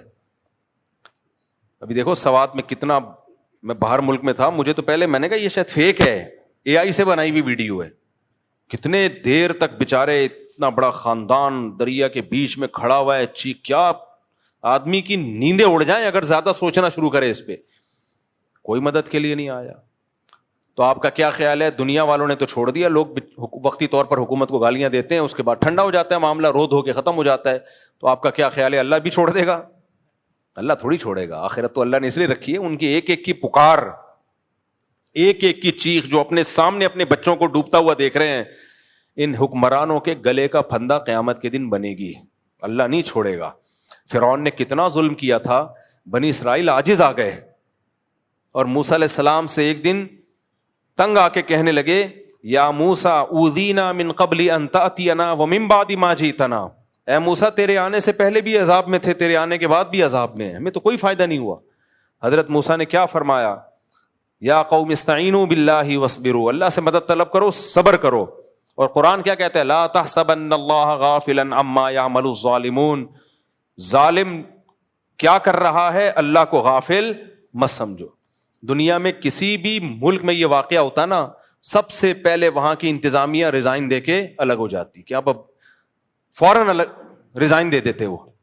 تو اس کے لیے بہت اعلیٰ کوالٹی کا بغیرت بننا پڑتا ہے, جو بہت ہی کوئی جری ہوتا ہے نا گناہوں پر, اسی کا ظرف ہوتا ہے. میں نہیں سمجھتا کہ دنیا میں کہیں ایسا دردناک واقعہ ہوا ہو. گھنٹوں کھڑے ہوئے ہیں, پکار رہے ہیں, چیخ رہے ہیں, بیٹی جا رہی ہے سامنے, بیٹا جا رہا ہے, پھر پانی میں ڈوب رہے ہیں, چیخ رہے ہیں بچاؤ, کوئی انتظام ہی نہیں ہے. یہ تو سب چیزیں پہلے سے, جس کے ہاتھ میں بھی حکومت آتی ہے, انتظام آتا ہے, وہ تو پہلے سے یہ سب چیزیں سوچ کے رکھتا ہے. فوری حادثہ ہو جاتا, ہم کہتے ہیں یار ان کو نہیں پتا چلے, بہت زیادہ بے حسی ہے. میں نے تو ایک دفعہ ویڈیو دیکھی, اس کے بعد میں نے کہا بھائی یہ سوائے نیندیں رات کو اڑنے کے اور کچھ بھی حاصل نہیں ہوگا, جانے والے تو چلے گئے. تو اللہ کی ایک آیت تسلی دیتی ہے بس ہمیں, وَلَا تَحْسَبَنَّ اللَّهَ غَافِلًا عَمَّا يَعْمَلُ الظَّالِمُونَ. ایتھیس پتہ ہے کیا کہتے ہیں, دنیا میں اتنا ظلم ہوتا ہے تو خدا اگر ہے تو اس ظلم کو ختم کیوں نہیں کرتا. یہ جو ملحد لوگ ہیں نا, خدا کے منکر ہیں, بہت دلیلیں دیتے ہیں, اتنا کچھ دنیا میں لوگ بھوک سے مر رہے ہیں, اتنا کچھ ہو رہا ہے, تو خدا کہاں ہے؟ ایک طرف وہ کہتا ہے میں ماؤں سے زیادہ پیار کرتا ہوں, دوسری طرف وہ خاموش بیٹھا ہے. تو ہم ایتھیس سے کہتے ہیں کہ تمہیں لگتا ہے وہ خاموش نہیں ہے. وہ پکار کے اس نے اپنی کتاب میں کہہ دیا, لا تحسبن اللہ غافلا عما یعمل الظالمون. ایسے ہی تسلی دیتی ہے نا یہ آیت. دیکھو ظالم کے بارے میں نا, جو بڑے ظالم ہوتے ہیں ان کے لیے نرم جذبات رکھنا بھی ظلم ہے, یہ خوب سمجھ لو. بعض دفعہ آدمی جب بالکل ہی غیرت لیس ہو جاتا ہے نا, جیسے ڈاکوؤں کو لوگ پکڑ کے چھوڑ دیتے ہیں کہ ہائے ہائے بیچارہ, تو ڈاکو کو تو جس نے چھوڑا ہو نا, اس کو نہیں چھوڑو پھر کبھی بھی, اس کو کبھی نہ چھوڑو, کیونکہ یہ ڈاکو سے بھی زیادہ پتھر دل ہے. ایک آدمی جوان عورتوں کو بیوہ کر رہا ہو, چھوٹے بچوں کو یتیم کر رہا ہو, پسٹل ہے اس کے ہاتھ میں, تھوڑے سے پیسوں کی خاطر جوان جنازے نکال دیتا ہو, کیا گزرتی ہے گھر والوں پہ قیامت, اور آپ اس پہ ترس کھا رہے ہو کہ اس کو چھوڑ دیا جائے. اس کا مطلب آپ کی کھوپڑی خراب ہو گئی ہے. ہمارے نبی صلی اللہ علیہ وسلم پہ جب بہت زیادہ ظلم ہوا تو آپ نے بھی بد دعا کی ہے. حضرت موسیٰ سے زیادہ کوئی نرم دل ہوگا؟ پیغمبروں کا دل بہت نرم ہوتا ہے. بالآخر حضرت موسیٰ نے بھی بد دعا کے لیے ہاتھ اٹھائے فرعون اور حامان کے خلاف, کہ جو بھی فرعون کے دربار لوگ تھے ان کے خلاف حضرت موسیٰ نے بھی بد دعا کی. تو اللہ نے حضرت موسیٰ کو ملامت نہیں کی, بلکہ کہا قد اجیبت دعوتکما, اے موسیٰ تیری دعوت کو میں نے قبول کر لیا, تیری دعا میں نے قبول کر لیا. تسلی دی کہ مریں گے یہ. ہمارے نبی کو اللہ نے کتنی تسلیاں دی ہیں کہ جو اسلام کے مسلسل دشمن ہیں, اے نبی آپ غم نہ کریں, میں ان کو سزا دے کے چھوڑوں گا.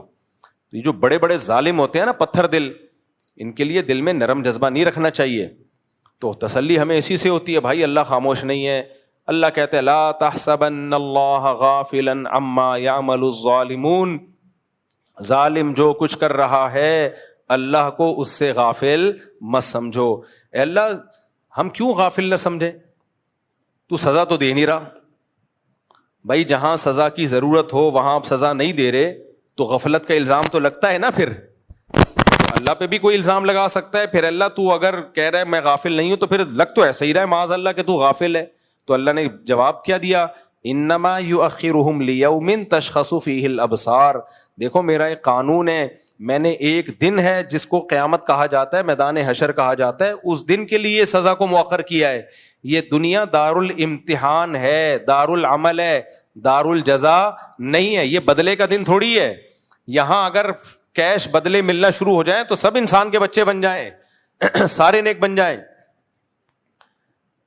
تو اس لیے کیا بات یہ سوات والے واقعے کی طرف پتہ نہیں کیسے چلا ہے, بات کیا چل رہی تھی, جلدی سے میں اپنے اصل موضوع کی طرف آتا ہوں.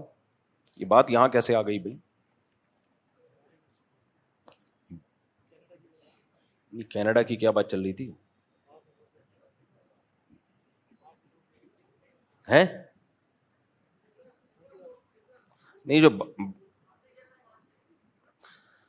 دماغ سے ہی نکل گیا, پورا ٹاپک ہی نکل گیا دماغ. کیا؟ ہاں, میں یہ بات کر رہا تھا کہ ہاں الحمدللہ مجھے یاد آ گیا کہ میں یہ بات کر رہا تھا کہ دیکھو جو ممی ڈیڈی والے مسلمان ہیں نا, مالدار لوگ, یا جو چاہتے ہیں کہ ہماری زندگی میں ہمیں نفس کے خلاف مجاہدہ نہ کرنا پڑے, تو ان کو تو وہی اسکالر چاہیے جو آپ کے خاندانی نظام کو بھی توڑ تاڑ کے رکھ دیں, میاں بیوی کی ریلیشن کی بھی ایسی کی تیسی کر دیں, سب کو آزاد کر دیں. بار بار میں ایک بات کہتا ہوں, دیکھو اس وقت کا جو سب سے بڑا بت ہے نا, سب سے بڑا بت جو اسلام کے مقابلے میں آ کے کھڑا ہوا ہے, وہ ہے ویسٹرن کلچر. اور وہ ویسٹرن کلچر کا خلاصہ اگر میں 2 لفظوں میں بیان کروں, وہ ہے انڈیویجولزم. بات سمجھ میں آ رہی ہے کہ ہر آدمی دوسرے سے آزاد, کسی پر کسی کا کوئی حق نہیں ہے, ہر شخص کیا ہے؟ آزاد. اور اسلام بالکل اس کے اپوزٹ, اسلام بالکل اس کے الٹ ہے. مغرب جو ویسٹرن کلچر ہے, خدا پہ بلیف رکھو نہیں رکھو, تعلق بناؤ نہیں بناؤ, کوئی مسئلہ نہیں. اور جو غیر مسلم خدا کو مانتے ہیں نا, وہ بھی تعلق روحانی سکون کے لیے بنا رہے ہوتے ہیں, خدا کو راضی کرنے کے لیے بنا رہے ہوتے ہیں. مجھے کینیڈا میں لوگوں نے بتایا, بعض غیر مسلم بھی آتے ہیں یہاں مسجدوں میں سجدہ کرتے ہیں, اور ہم اس سے پوچھتے ہیں کیوں, تو کہہ رہے ہیں ہمیں روحانی سکون ملتا ہے. ملتا ہوگا. میں ملیشیا میں تھا, میں نے وہاں کچھ غیر مسلم دیکھے جو قرآن پڑھ کے دم کرتے ہیں اپنے اوپر. عیسائی ہیں, مولانا صاحب کے پاس آتے ہیں, بولتے ہیں سورہ رحمان پڑھو, ہم پہ دم کرو. میں نے ان سے غیر مسلموں سے پوچھا, میں نے کہا بھائی تم سورہ رحمان پڑھ کے کیوں دم کروا رہے ہو؟ کہہ رہے سکون ملتا ہے ہمیں, روحانی سکون ملتا ہے. ایک نے تو بتایا کہ میرے پہ جن چڑیل بھوت ہیں. میں اس کی بات اپنے الفاظ میں بیان کر رہا ہوں, بالکل اس نے یہ ورڈنگ تو نہیں تھی, یعنی کوئی آسیب واسیب ہے تو جب وہ کوئی سورہ بقرہ یا سورہ رحمان پڑھ کے کوئی مولوی صاحب دم کرتے ہیں تو میں ٹھیک ہو جاتا ہوں.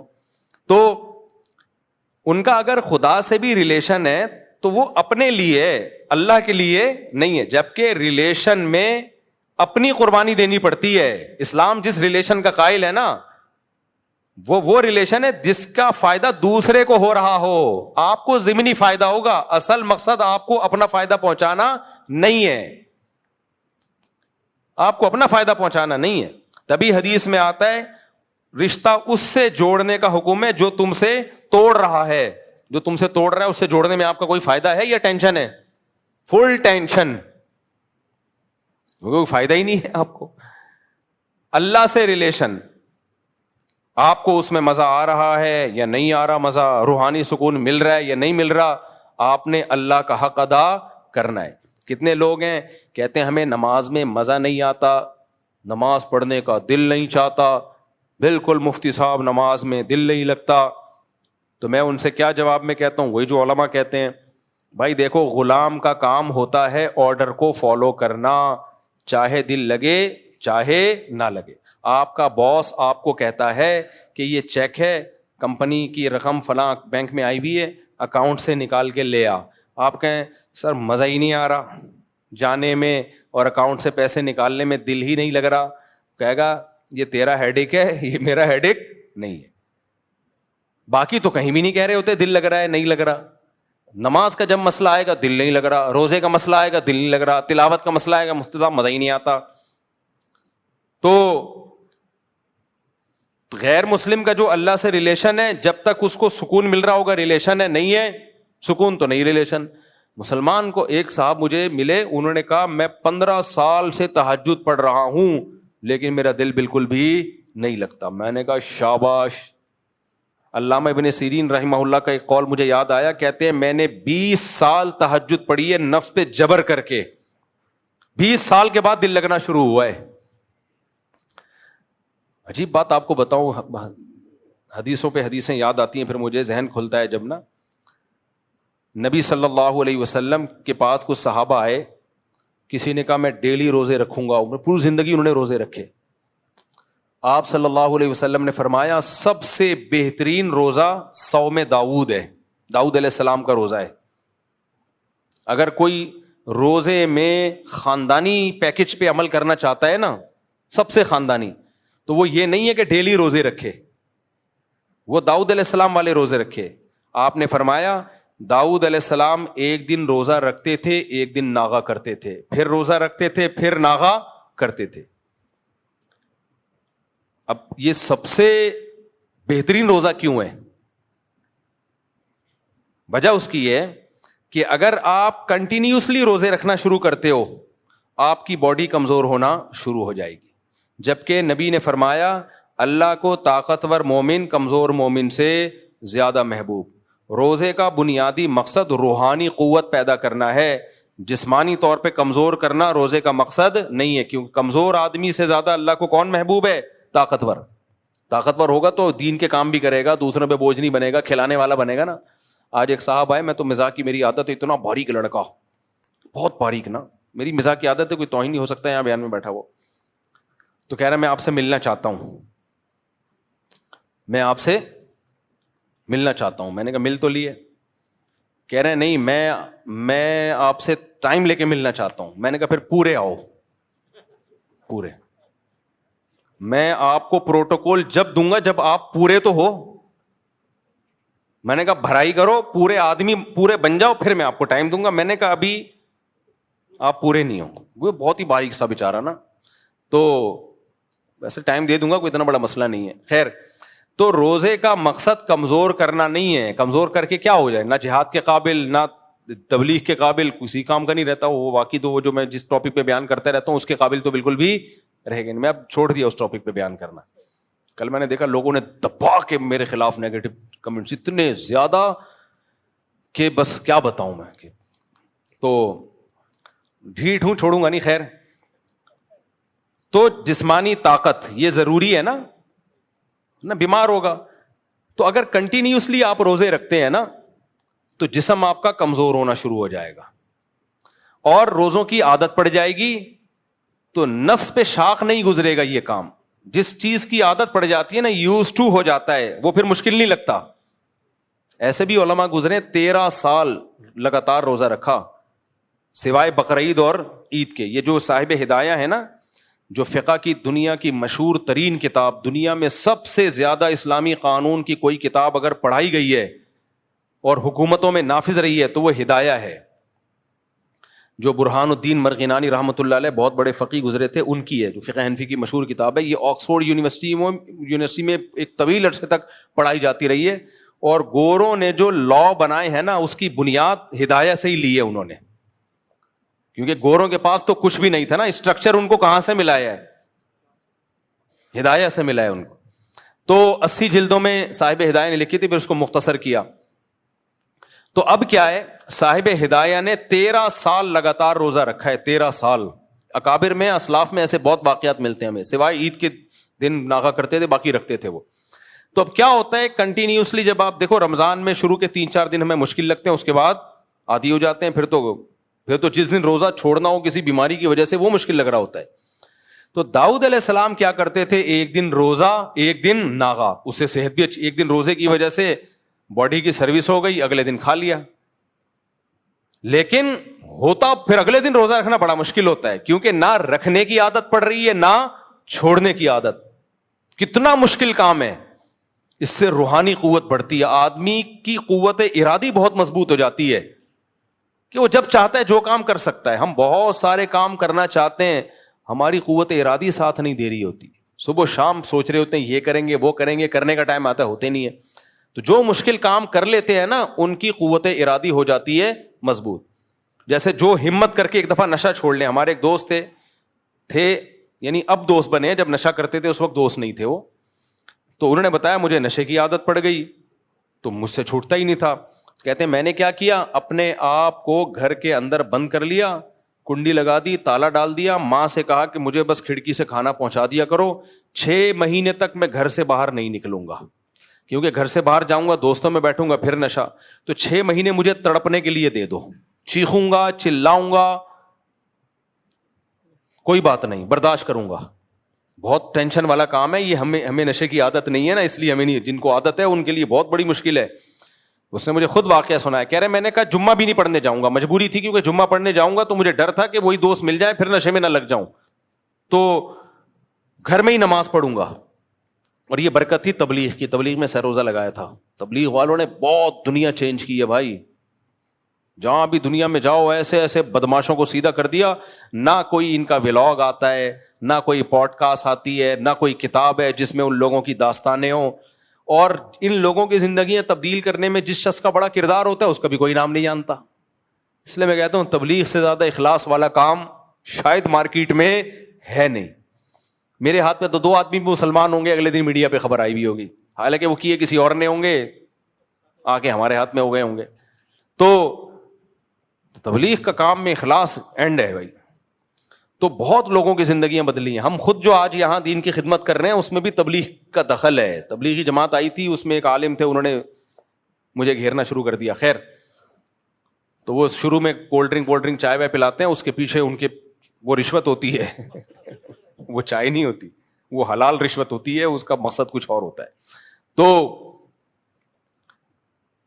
تو کیا ہے, کیا کہہ رہا تھا یار پھر, ہاں 6 مہینے تک اس نے اپنے آپ کو بند کیا. تو کہہ رہا ہے میں اتنا طبیعت خراب ہوئی, میں نے کہا مر جاؤں گا بس. 6 مہینے بعد نشہ ختم. کہہ رہے اس قوت ارادی کا مجھے فائدہ اتنا ہوا کہ اب میں جو چاہے کھاؤں اور جو چاہے چھوڑ دوں, کیونکہ میں نے دیکھا اس کو موٹا ہو رہا تھا نا کھا کھا کے. کہہ رہے میرے لیے اپنے آپ کو دبلا کرنا کوئی مسئلہ نہیں ہے, میں نے اتنی بڑی قربانی دی ہے, میں جب چاہوں گا روٹی چاول آلو چھوڑ دوں گا. تو کہہ رہے میرے ہاتھ میں ہے, کیونکہ لوگ وزن گھٹانا چاہتے ہیں, ان سے ڈائٹنگ ہی نہیں ہوتی. آج فیصلہ کریں گے یہ پراٹھے چھوڑ دیں گے, پھر کل کھانا شروع کر دیں گے, 4 دن ہو گئے. تو اس کی قوت ارادی اتنی مضبوط, کہہ رہے اب مجھ سے جو چاہے کروا لو میں وہ کر لیتا ہوں. ایک دفعہ کسی نے پکڑ لیا, پڑ کے کوٹا, چند ڈاکوؤں نے مارا پیٹا اس سے کچھ اگلوانے کے لیے, نہیں بولا اس نے. کہہ رہا مجھے ایسا لگ رہا تھا کوئی گدگدیاں کر رہا ہے میرے. تو روزہ ایک دن رکھنا, ایک دن ناغا, ایک دن رکھنا, ایک دن ناغا, یہ نفس پہ بہت گراں گزرتا ہے یہ عمل, لیکن اس سے انسان کی قوت ارادی بہت مضبوط ہو جاتی ہے. تو اس لیے اس تکلف میں مت رہا کرو کہ نماز میں مزہ آ رہا ہے یا مزہ نہیں آ رہا, روزے میں مزہ آ رہا ہے یا مزہ نہیں آ رہا. اور میں آپ کو شرطیہ کہوں, اس نیت سے نماز پڑھنا شروع کر دی نا کہ مزہ آئے نہ آئے, اللہ کی قدرت ہوتی ہے, آنا شروع ہو جاتا ہے. صحیح ہے نا, صرف ان کو نہیں آتا جو یہ سوچ کے پڑھتے ہیں کہ مزہ کیوں نہیں آ رہا, ان کو نہیں آتا.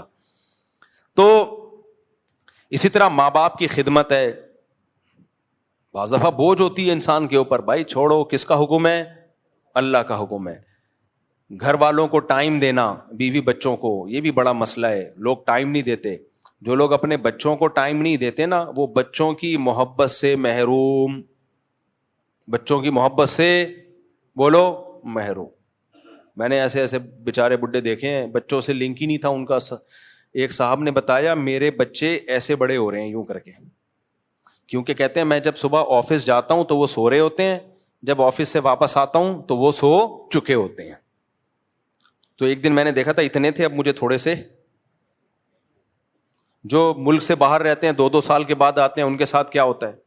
ایک صاحب 2 سال کے بعد آئے, جاب تھی ان کی باہر, دروازہ نوک کیا تو بچہ آیا, امی سے کہتے ہیں امی کوئی صاحب آئے ہیں ملاقات کے سلسلے میں. سمجھ رہے ہو کیا زندگی ہے بھائی. تو اللہ کا حکم سمجھ کے بچوں کو وقت دے دو. آپ کو اگر اچھے نہیں لگ رہے نا, تھوڑے دن بیٹھو. ہمارے ایک دوست ہیں کووڈ میں نا, ان کے سفر بہت ہوتے تھے, پوری دنیا میں ٹریولنگ. کووڈ کے دنوں میں کہیں سفر رہا نہیں نا, مجبوراً گھر میں بیٹھنا پڑا. تھے بھی مدینہ منورہ میں ہیں, تو ان کے میسج آیا, ان سے میری فون پہ بات ہوئی. میں نے کہا اور ٹائم کیسا گزر رہا ہے؟ کہہ رہے الحمدللہ گھر والوں کے ساتھ ہوں, کافی مجھے اچھے لوگ لگے یہ لوگ جو ہے نا, میں جیسا سمجھ رہا تھا ویسے نہیں ہے, کافی اچھے لوگ ہیں, اپنی بیوی بچوں کے بارے میں کہہ رہے ہیں کہ کافی مناسب لوگ ہیں, کہہ رہے ٹائم ہی نہیں مل رہا تھا ان کے پاس بیٹھنے کا. تو اللہ کی خاطر گھر والوں کو ٹائم دے دو میرے بھائی, تھوڑا سا ابا اماں کو ٹائم دے دو, رشتہ داروں سے ہیلو ہائی کر لو, کچھ صدقات و خیرات نہ چاہتے ہوئے بھی کبھی کبھار کر دیا کرو. مہینے میں کچھ اماؤنٹ تو ہر مسلمان کو صدقہ کرنی چاہیے, وہ تو نکالنی ہی نکالنی ہے. کچھ کبھی کبھار چھکا بھی لگا دیا کرو. کیا لگا دیا؟ چھکا. ایسا صدقہ کر دیا کہ تھوڑا سا دل پہ آ رہے چلیں یار یہ تو کچھ زیادہ ہو گیا. میں نہیں کہہ رہا ہمیشہ کرو, کبھی کبھار ایسا صدقہ کر دو کہ دل پہ تھوڑے سے آرے چلے, آرے کہ یار یہ تو زیادہ ہو گیا, میرا بنے گا کیا یار. ابو طلحہ انصاری ہیں رضی اللہ عنہ, قرآن کی آیت نازل ہوئی لن تنالوا البر حتی تنفقوا مما تحبون, کہ جب محبوب چیز جب تک صدقہ نہیں کرو گے نیکی کی حقیقت کو نہیں پہنچ سکتے. تو وہ آئے, عرض کیا یا رسول اللہ میں نے اپنے دونوں باغ جو سورس آف انکم تھی وہ صدقہ. کیا خیال ہے بھائی, اتنی باغ پہ محنت کی اور سورس آف انکم صدقہ کرنا آسان ہوتا ہے, سورس آف انکم صدقہ کرنا بہت مشکل ہوتا ہے. کہ اپنی چلتی ہوئی دکان دے دو, اور بھی ان کا ہوگا روزگار, بچوں کو بھی تو پالنا ہے, لیکن پھر بھی یہ صدقہ آسان تھوڑی ہے. نبی نے کیا فرمایا, واہ واہ ذاک مال رابح, یہ تو بہت مہنگی چیز ہے. لیکن آپ نے ان کا جذبہ دیکھا, وہ تو اڑے ہوئے تھے. تو آپ نے بھی کیا فرمایا, اپنے چچا زاد بھائیوں کو دے دو, کیونکہ وہ غریب تھے. یہ وہ ریلیشن سمجھ میں آیا کہ نہیں آیا؟ گورا دے گا اپنے چچا زاد بھائیوں کو ہیں, اگر بالفرض کہیں سے نکل بھی آئے چچا زاد بھائی تو دے گا نہیں, دیتا ہے ہی نہیں چچا. اسلام ریلیشن پہ بلیو کرتا ہے بھائی, ریلیشن میں اپنے, اور پھر ریلیشن میں خونی ریلیشن, بلڈ ریلیشن. قرآن کیا کہتا ہے, وَأُولُو الْأَرْحَامِ بَعْضُهُمْ أَوْلَىٰ بِبَعْضٍ فِي كِتَابِ اللَّهِ. دیکھو انصار اور مہاجرین سے بڑا کوئی رشتہ نہیں ہو سکتا.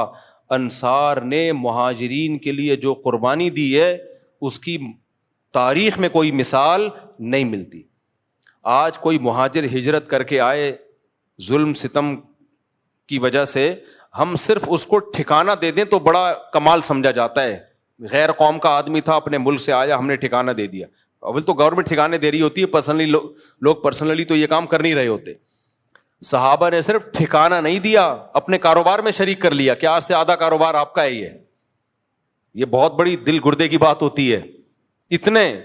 لیکن اس کے باوجود بھی قرآن نے کیا کہا کہ انصار مہاجرین کا رشتہ اپنی جگہ, لیکن اولو الارحام جو خونی رشتے ہیں وہ سب سے پہلے ہیں.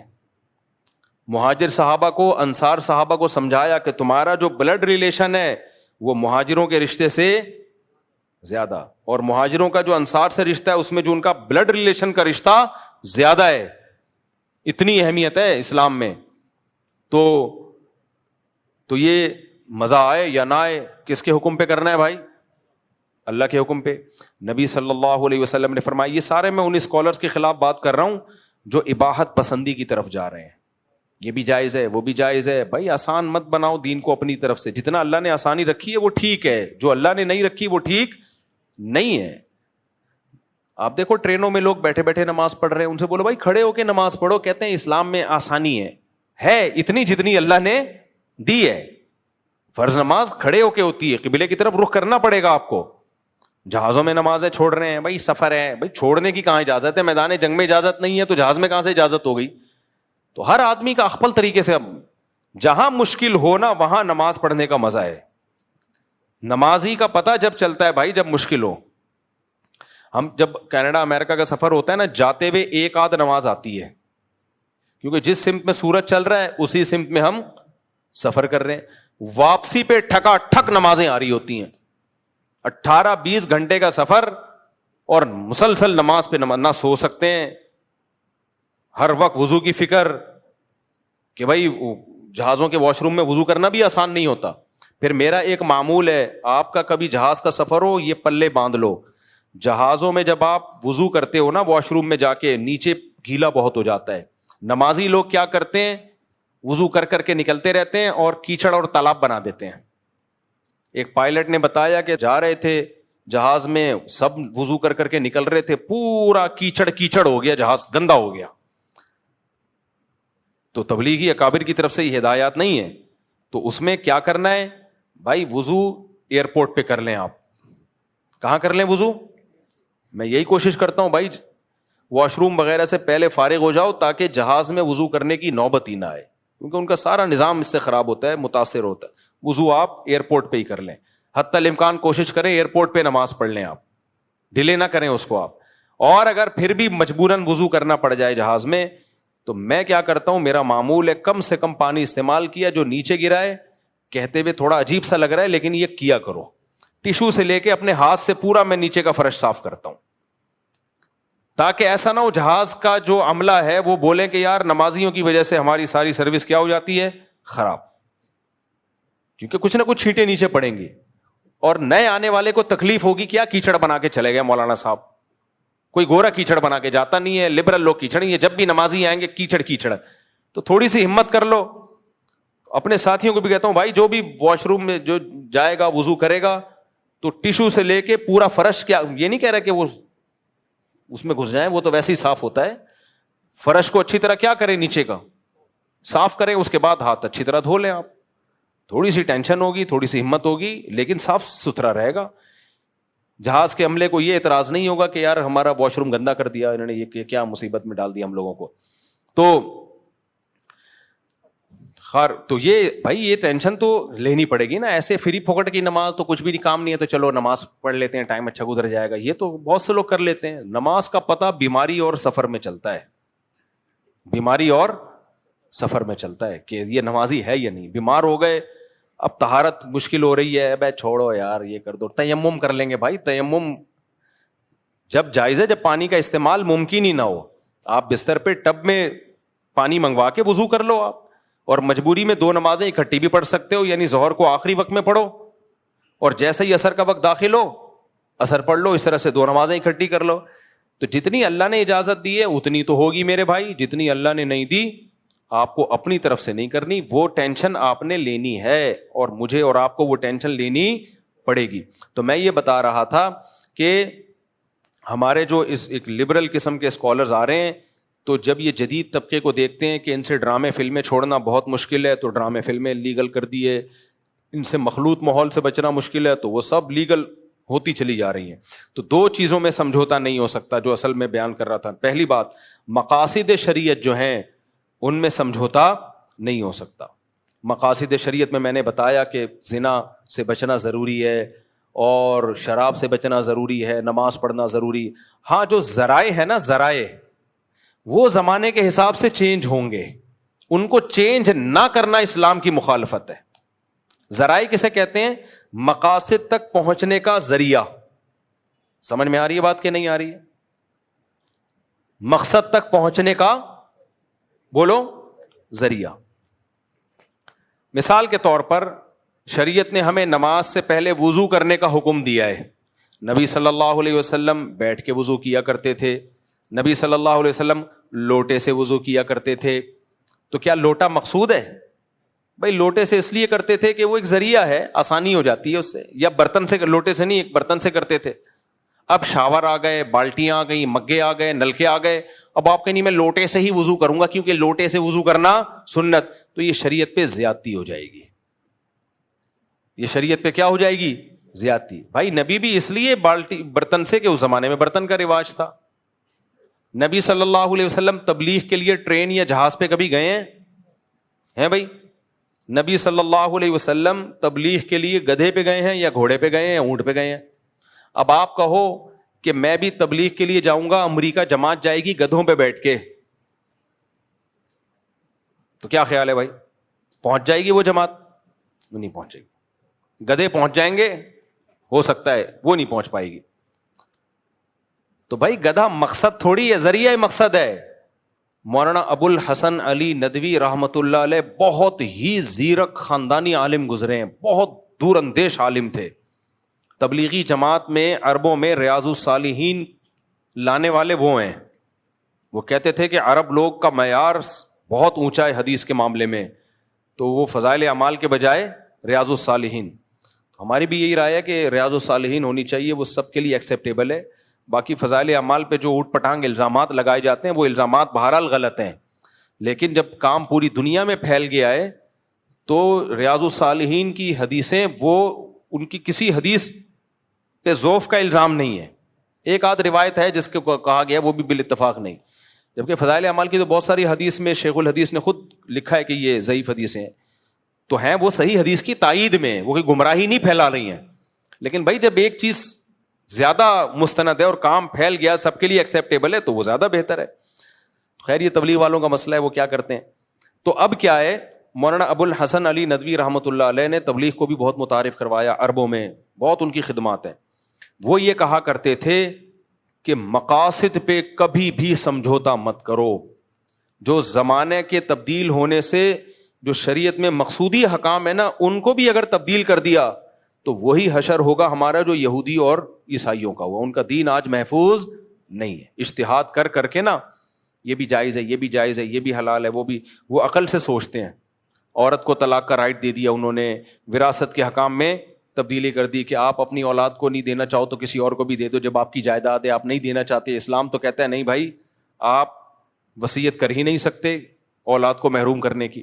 بہت سارے حکام ہیں, وہ آپ کی عقل میں آئیں یا نہ آئیں, فالو کس کو کرنا ہے, اسلام کو کرنا ہے. طلاقیں دے دی ہیں, بس اللہ کا حکم ہے, چاہے سمجھ میں آئے نہ آئے, علیحدگی ہو گئی. اور بھی بہت سارے حکام ہیں, روزہ رکھنا ہے رمضان کا. میں جب یہ مسئلہ بیان کرتا ہوں نا کہ مزدور پر بھی رمضان کا روزہ واجب ہے, تو وہاں بھی ہمارے لبرل لوگوں کی چیخیں نکل جاتی ہیں. لبرل لوگ کہتے ہیں خود مزدوری کر کے روزہ رکھو نا, خود تو ریووں میں ایئر کنڈیشن آن کر کے بیٹھ کے روزہ رکھتے ہیں, اور مزدوروں کو کہہ رہے ہیں کہ شدید گرمی بھی ہو اور بے تحاشا پیاس بھی ہو, دن لمبا بھی ہو اور محنت مزدوری کرنی بھی ہو, اور رمضان کا مہینہ آ جائے تو مزدور پر بھی روزہ رکھنا بولو واجب ہے. شریعت کا مسئلہ یہی ہے. ہاں مسافر ہے تو پھر چھوڑ سکتا ہے. تو اب یہ ہمارے لبرل لوگوں کی چیخیں نکلتی. میں نے جب یہ مسئلہ بیان کیا, لوگوں نے کہا خود رکھو نا پتہ چلے, خود رکھو نا پتہ چلے. مجھے پتا ہے میں خود رکھوں گا تو پتہ چلے گا, لیکن اگر میں مشکل میں آ کے اللہ نہ کرے میں روزہ چھوڑ دوں تو میرے چھوڑنے سے روزہ چھوڑنا حلال نہیں ہو جائے گا. کسی مولوی کے گناہ کرنے سے گناہ حلال تھوڑی ہو جاتا ہے, کیونکہ اللہ تعالیٰ نے روزہ چھوڑنے کی اجازت مریض کو دی اور مسافر کو دی, مزدور کو نہیں دی ہے. کیونکہ ہارڈ ورکنگ اور سافٹ ورکنگ اس کا کوئی معیار تھوڑی ہے. کوئی زیادہ محنت کرتا ہے, کوئی کم محنت کرتا ہے, کوئی بے روزگار ہے سارا دن گھر میں پڑا رہتا ہے, کوئی ٹریولنگ ہے, یعنی کسی کو محنت کرنی پڑتی ہے. تو اللہ نے ایک اصول بیان کر دیا, بھائی مریض اور مسافر نہیں چھوڑ سکتا, تو مزدور رات کو محنت کرے, رات کو نہیں کر سکتا, دن میں اگر مجبوری ہے تو روزہ رکھنا پڑے گا اس کو. کیونکہ ہم ایسا بے لگام اجتہاد کر نہیں سکتے نا. علماء بیان کرتے ہیں اجتہاد اور قیاس وہاں ہوتا ہے جہاں نص موجود نہیں ہوتی. جہاں نص موجود ہے, شریعت کا حکم موجود ہے, وہاں اجتہاد کا دروازہ ہی بند. پھر تو یہودی اور عیسائیوں میں, بلکہ یونائٹڈ نیشن کا لا بن جائے گا. یہ یونائٹڈ نیشن والے تو اپنی عقل سے فیصلہ کرتے ہیں. آپ کہہ سکتے ہیں وہ تو بیچارہ مر جائے گا روزہ رکھے گا تو شریعت نے اس میں نص موجود ہے کہ سب سے پہلے جان بچانا فرض ہے, تو روزہ رکھے. بے ہوش ہونے کا خطرہ ہو, بیمار ہونے کا خطرہ ہو تو روزہ توڑ دے. وہ جب خطرہ ہو نا کہ میں بیمار ہو رہا ہوں, حالت غیر ہو رہی ہے, تو توڑ دے روزہ. جب تک ایسی کنڈیشن خطرناک نہیں ہو جاتی تو روزہ چھوڑ نہیں سکتا. صرف پیاس کی شدید شدت یا بھوک کی شدید شدت کی بیس پہ روزہ توڑ بھی نہیں سکتا. جب آپ کو یاد ہے ہیٹ اسٹروک ہوا تھا کراچی میں, انتہائی شدید گرمی تھی, بہت سے لوگوں نے روزے توڑ دیے. تو ہم یہی کہتے تھے کہ بھائی آپ کو کیا مرنے کا خطرہ ہو گیا تھا؟ وہ کہتے ہیں نہیں, ہمیں کوئی خطرہ نہیں تھا مرنے کا. شوگر اتنی لو ہو گئی تھی کہ آپ کو بے ہوش ہونے کا خطرہ؟ کہہ رہے ہیں نہیں. کیوں توڑا؟ کہتے ہیں مجھے برداشت نہیں ہو رہا تھا, بہت شدید پیاس لگ رہی تھی. ہم نے کہا بھائی آپ کو 60 روزے کفارے کے طور پہ رکھنے پڑیں گے. اب وہ کہتے ہیں کیا اللہ اتنا ظالم ہے, اللہ کو ترس نہیں آ رہا, ہم سے برداشت نہیں ہو رہا. بھائی اللہ نے حکم دیا برداشت کرنا پڑے گا. کسی کو زیادہ پیاس لگتی ہے, کسی کو کم پیاس لگتی ہے, اس کا کوئی معیار نہیں ہے شریعت میں. شریعت میں یہی ہے, بیمار ہونے کا غالب گمان ہو یا موت کا غالب گمان ہو تو توڑ سکتے ہو. جب تک موت یا بیماری کا خطرہ نہیں ہے برداشت کرنا پڑے گا آپ کو. یہ نہیں کہ بہت زیادہ پیاس لگ رہی ہے تو وہ کفارہ لازم ہوگا آپ کے اوپر. ایک مولانا صاحب نے مسئلہ بیان کر دیا, اب اہل حدیث عالم تھے, میں نہیں کہہ رہا سارے اہل حدیث ہوتے ہیں, لیکن اہل حدیث عالم میں کوئی ایک رائے نہیں ہوتی, ہر عالم کی اپنی ایک کوئی رائے ہوتی ہے, تو ہم کسی پوری جماعت پہ کوئی حکم لگا نہیں سکتے. پچھلے سال ایک اہل حدیث عالم سے مسئلہ کسی نے پوچھا کہ دودھ پلانے والی عورت روزہ چھوڑ سکتی ہے یا پریگنینسی میں عورت روزہ چھوڑ سکتی ہے؟ انہوں نے فرمایا ہاں چھوڑ سکتی ہے کیونکہ مجبوری ہے. بھائی کہاں سے نکال لیا کہ پریگنینسی میں دودھ پلانے والی عورت روزہ چھوڑ سکتی ہے؟ یہ کوئی بیماری تھوڑی ہے. پریگنینسی نہ ہونا بیماری ہے, تبھی تو علاج ہو رہا ہوتا ہے. پریگنینسی ہونا تو نیچرل ہے. انہوں نے کہا دودھ پلانے والی عورت بھی روزہ چھوڑ سکتی ہے؟ نہیں چھوڑ سکتی روزہ. جب چھوڑ سکتی ہے جب دودھ پلانے سے اس کو چکر آ رہے ہوں. سمجھ میں آ رہی ہے بات؟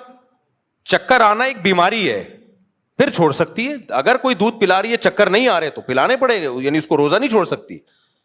یا روزہ چھوڑ کے دودھ ختم ہو رہا ہے, بچہ کی جان کو خطرہ ہو گیا ہے, تو پھر بھی چھوڑ سکتی ہے روزہ, اپنی جان یا بچے کی جان بچانے کے لیے. لیکن بچے کی جان کو بھی خطرہ نہیں ہے, کوئی چکر بھی نہیں آ رہے, تو صرف دودھ پلانے سے قرآن میں یا حدیث میں کہیں نہیں ملتا کہ عورت دودھ پلانے والی روزہ چھوڑ سکتی ہے. آپ کا بے لگام اجتہاد ہے. ہم نے بہت سی عورتوں کو دیکھا ہے فیڈ کراتی ہیں بچوں کو, پھر بھی روزے رکھتی ہیں پورے کچھ بھی نہیں ہوتا ان کو. اسی طرح پریگنینسی میں روزہ چھوڑنے سے, روزہ رکھنے سے اگر نقصان ہو رہا ہے, بیماری ہو رہی ہے, پھر ایک الگ بات ہے. اگر بیماری نہیں ہو رہی تو پریگنینسی بذات خود ایسی چیز نہیں ہے جس کی وجہ سے روزہ چھوڑنا جائز ہو. اب بعض خواتین یہ کہتی ہیں ہم جب بچے کو دودھ پلاتی ہیں اور روزہ رکھیں تو بھوک بہت شدید لگتی ہے. وہی بات ہے, شدید بھوک روزہ چھوڑنے کا عذر نہیں ہے, کیونکہ روزہ جب آپ رکھیں گے تو کسی کو کم بھوک لگے گی, کسی کو شدید لگے گی, کسی کو بہت شدید لگے گی. تو یہ سب آج کل کے بے لگام اجتہاد ہیں. ایسے اسکالر سے بچیں, تمام دوائیں بچوں کی پہنچ سے دور رکھیں. میں بات کو 2 منٹ میں جلدی سے کمپلیٹ کر لوں. تو شریعت میں کیا ہے, مقاصد پہ سمجھوتا بولو نہیں ہے, ذرائع پہ سمجھوتا, ذرائع لچکدار. تو ابو الحسن علی ندوی رحمۃ اللہ علیہ فرمایا کرتے تھے مقاصد پہ کوئی سمجھوتا مت کرو, ذرائع میں اتنی لچک پیدا کر دو کہ جس وقت جو طریقہ سوٹیبل لگ رہا ہو فوراً اختیار کرو. یہ مت دیکھو کہ صحابہ نے یہ طریقہ اختیار کیا یا نہیں کیا, ہمارے بزرگوں نے یہ طریقہ اختیار کیا یا نہیں کیا. تبھی تو دیکھو جب الیکٹرانک میڈیا آیا, جو علماء الیکٹرانک میڈیا میں آ گئے وہ آگے نکل گئے, اور جو یہ کہنے لگے ہمارے بزرگوں نے تو کیسٹ کے ذریعے اسلام نہیں پھیلایا, ہمارے بزرگوں نے تو یوٹیوب کے ذریعے اسلام نہیں پھیلایا, وہ بیچارے مارکیٹ سے شارٹ. اسی میں یہ ہے کہ بھائی یونیورسٹی میں جانا, جہاں مخلوط ماحول ہو بیان کرنا. بھائی یونیورسٹی میں جا کے بیان کرنا یہ مقصد نہیں ہے, ذریعہ مقصد ہے. مقصد کیا ہے, دین کو فائدہ ہو. تو اگر یہ اس طرح سے دین کو پھیلانے کا موقع مل رہا ہے تو یہ موقع ضائع مت کرو, آپ ضائع مت کرو یہ موقع. تو ذرائع اتنے لچکدار ہونے چاہیے کہ جو بھی طریقہ اختیار کر لے اپنا ظرف اس کے لیے بڑا رکھو. کچھ لوگ کیا کرتے ہیں, بادشاہوں سے ملتے ہیں, ان کو ہدیے دیتے ہیں. ان کا مقصد کیا ہوتا ہے, ان کے دل نرم ہو, دین کی طرف آئیں, ملک کا نظام ٹھیک ہو. اگر ان کی نیت تبلیغ ہے ٹھیک ہے بالکل, اس پہ یہ کہنا درباری لوگ ہیں, سرکاری ملا ہیں, درباری ملا. بھائی کوئی ایک طریقہ متعین نہیں ہے, جس کو جو طریقہ سوٹیبل لگ رہا ہے وہ طریقہ اختیار کرے. تبلیغ والے بعض دفعہ کیا کرتے ہیں, دعوت دیتے ہی نہیں ہیں, صرف کھانا کھلاتے ہیں اور نکال دیتے ہیں پتلی گلی سے. چائے پلائی, چلو بھائی السلام علیکم, وعلیکم السلام. کوئی دعوت نہیں ہے, کچھ بھی نہیں, چائے کا خامخواہ کا خرچہ ہو گیا. لیکن ان کو پتا ہوتا ہے یہ چائے جب اترے گی نا, مسانے میں جانے سے پہلے پاس ہونے سے پہلے اپنا اثر دکھائے گی. انسان کی نیچر ہے, تھوڑا سا بھی کوئی کسی کے ساتھ اچھا سلوک کرتا ہے نا وہ نرم ہو جاتا ہے. تو یہ بھی تبلیغ ہے. اب آپ کو نبی نے کبھی کسی کو چائے پلائی؟ کیا نبی چائیں پلا کے تبلیغ کیا کرتے تھے؟ ہے بھائی, کیا نبی کھجوریں کھلا کے تبلیغ کیا کرتے تھے؟ اس کو بولے گا بھائی نبی تبلیغ کرتے تھے.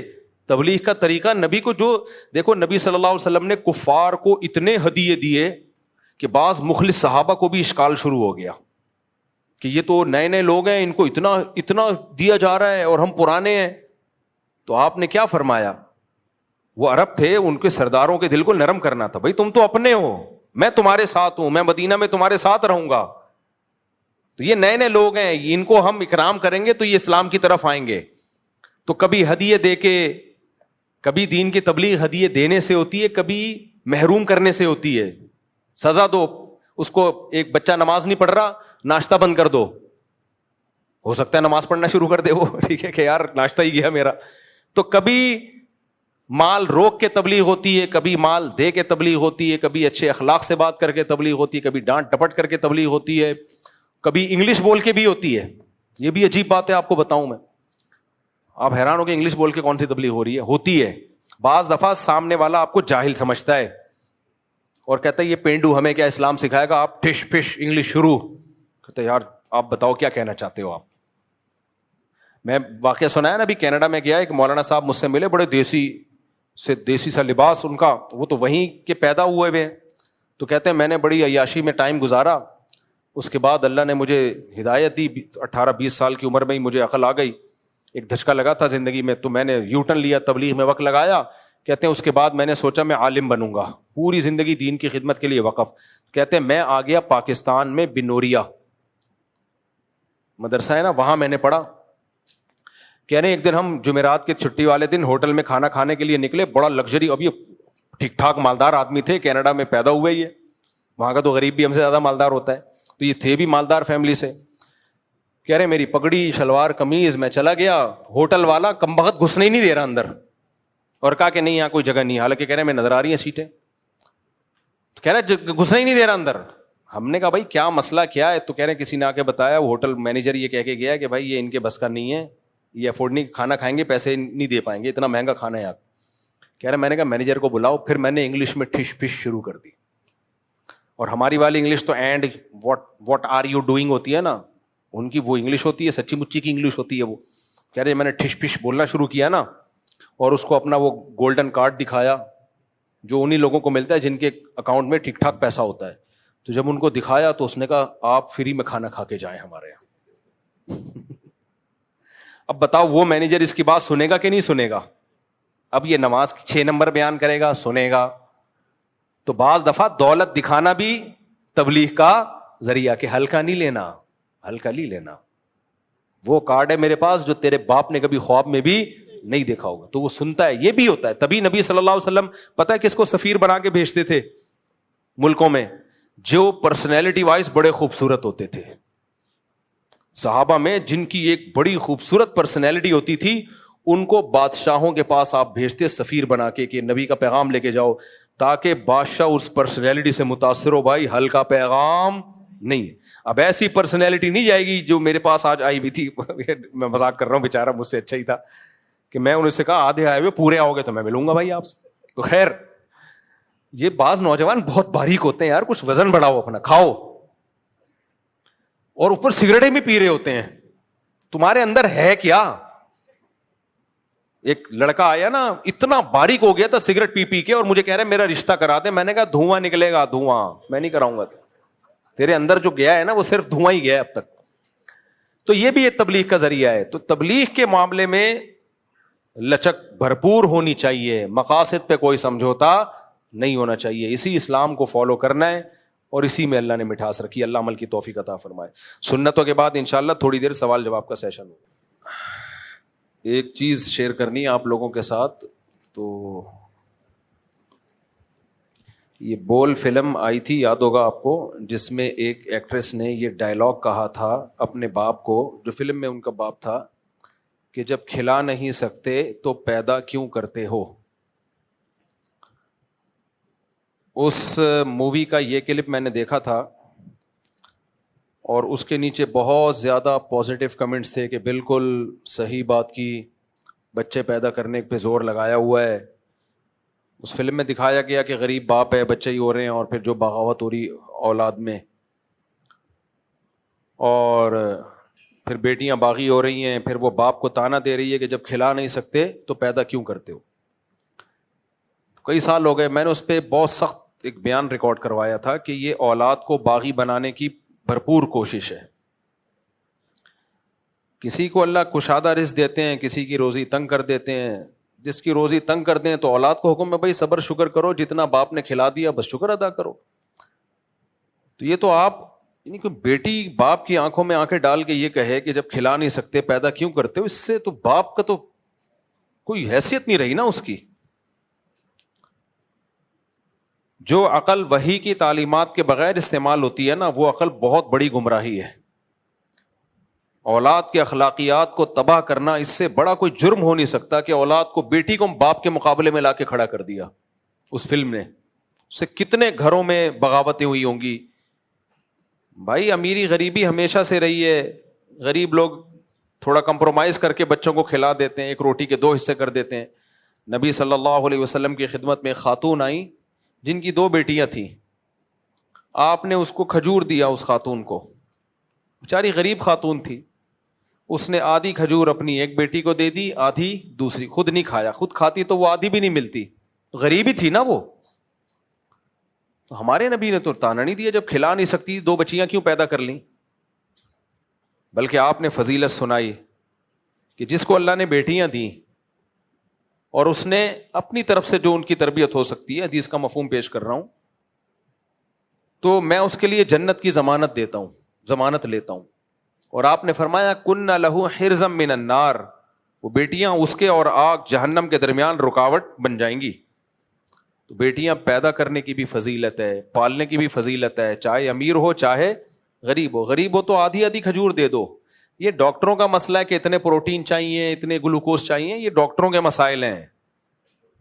کرو ڈاکٹروں کی ہدایات پر عمل. اگر پیسے ہیں، پیسے نہیں ہیں تو اللہ کے قانون ڈاکٹروں کے محتاج نہیں ہے. ہم نے ایسے لوگوں کو دیکھا ہے کچھ بھی نہیں ہے، 100 سال جیتے ہیں.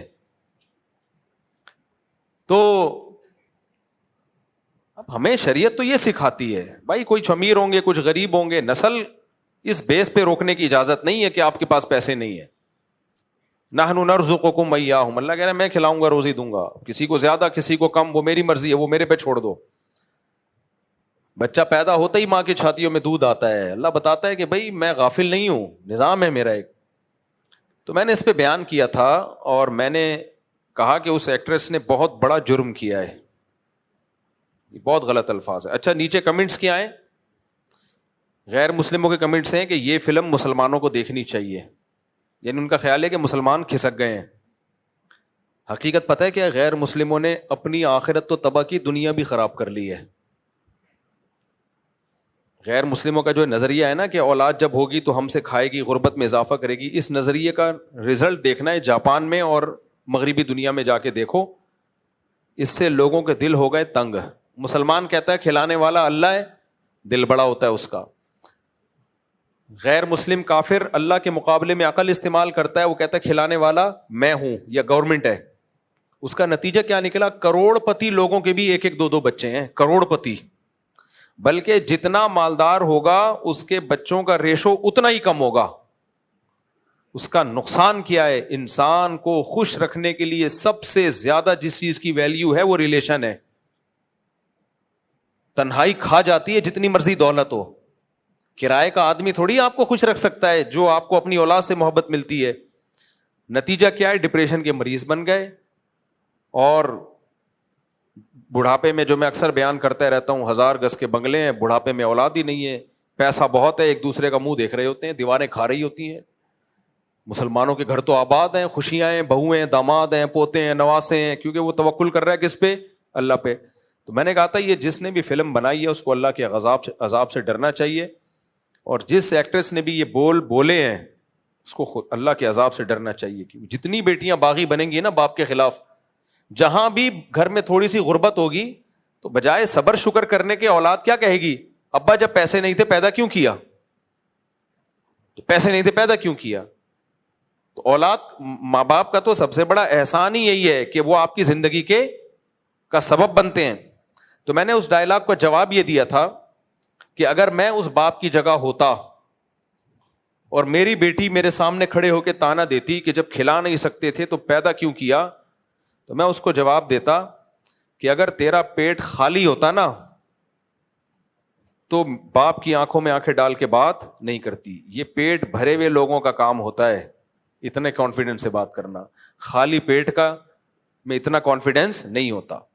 تو کھلایا ہے تبھی یہ آنکھوں میں یہ کانفیڈنس آیا ہے. نمبر 2، کھایا نہیں ہے تو اتنی بڑی کیسے ہو گئی؟ دوسرا جواب کیا ہوا؟ کھایا نہیں ہے تو اتنی بغیر کھائے اتنی بڑی ہو سکتی ہے؟ مر چکی ہوتی ہے اب تک، اتنی بڑی ہو گئی کہ پورے کانفیڈنس کے ساتھ آنکھوں میں آنکھیں ڈال کے بات بھی کر رہی ہے. دوسرا جواب. تیسرا جواب، مجھ سے غلطی ہوئی ہے، آپ کو پیدا نہیں کرنا چاہیے تھا. کچھ غلطیاں ایسی ہوتی ہیں جو ریورس نہیں ہو سکتی, لیکن کچھ غلطیاں ایسی ہوتی ہیں جو ریورسیبل ہوتی ہیں. آپ نے زہر کھا لیا, فوراً الٹی کی دوا کھاؤ, الٹی ہو جائے گی. اب آپ نے زہر کھایا ہے, میں کہہ رہا ہوں غلطی سے کھلا دیا, تو اب یہ الٹی کر لو, آپ کہہ رہے ہو نہیں الٹی نہیں کرنی. اس کا مطلب آپ نے زہر خوشی سے کھایا ہے اور آپ اس زہر پہ خوش ہو, ورنہ الٹی کی دوا کھاتے آپ. تو میں ہوتا تو میں یہ کہتا کہ اگر میں نے غلطی کر دی غربت میں آپ کو پیدا کر کے, تو یہ زندگی جو آپ کو ملی ہے یہ نعمت کے بجائے عذاب ہے, تو کوئی بات نہیں, یہ پسٹل ہے, اس کے اندر گولی ہے, یوں کر کے ٹھا کرو, جہاں سے آئے تھے وہیں ہمیشہ کے لیے چلے گئے. تو ریورسیبل ہے نا یہ ٹینشن آپ کی, آپ اس کو ریورس کر سکتے ہیں. آپ کہہ سکتے ہیں موت کی تکلیف ہوتی ہے, بھائی اگر ٹھیک کر کے مارا جائے تو نہیں ہوتی. آج بہت سارے موت کے طریقے ایسے ایجاد ہو گئے ہیں جن میں تکلیف نہیں ہوتی, بے ہوش کر دیا جاتا ہے, مار دیا جاتا ہے. تو کچھ گیسز ایسی ہیں وہ دماغ معاف کر دیتی ہیں. لوگ جو سوتے سوتے مر جاتے ہیں نا گاڑیوں میں, ایئر کنڈیشن چلا کے بھول گئے, تو ان کو کہتے ہیں موت کی تکلیف نہیں ہوتی, کیونکہ وہ پتہ ہی نہیں چلتا, بس ان کی جب آنکھ کھلتی ہے تو فرشتے کھڑے ہوئے نظر آ رہے ہوتے ہیں, ان کو پوچھ رہے ہوتے ہیں کس سلسلے میں آنا ہوا ہے یہاں پہ. تو بھائی ایسا طریقہ اختیار کرو تو یہ غلطی ختم, اب یہ ٹینشن کی روٹی نہیں مل رہی. لیکن اگر آپ یہ نہیں کر رہی, اپنے آپ کو گولی بھی نہیں مار رہی اور اپنے زہر بھی نہیں کھا رہی اور یہ گیس چیمبر میں جا کے بھی نہیں مر رہی, اس کا مطلب آپ زندگی کو نعمت سمجھ رہی ہو. اس غربت میں بھی زندگی کیا ہے؟ نعمت ہے. غریب آدمی تھوڑی اتنی آرام سے, مالدار خودکشی کر لیتے ہیں, غریبوں میں خودکشی کا ریشو بہت کم ہے, بہت کم ریشو ہے غریبوں میں خودکشی کا. تو 3 جواب سمجھ میں آ گئے. کھلایا نہیں ہے تو اتنا کانفیڈنس کیسے پیدا ہو گیا؟ یہ کانفیڈنس جب ہی آتا ہے جب اضافی کھایا ہوا ہو. نمبر 2, کھلایا نہیں تو اتنی بڑی کیسے ہو گئی.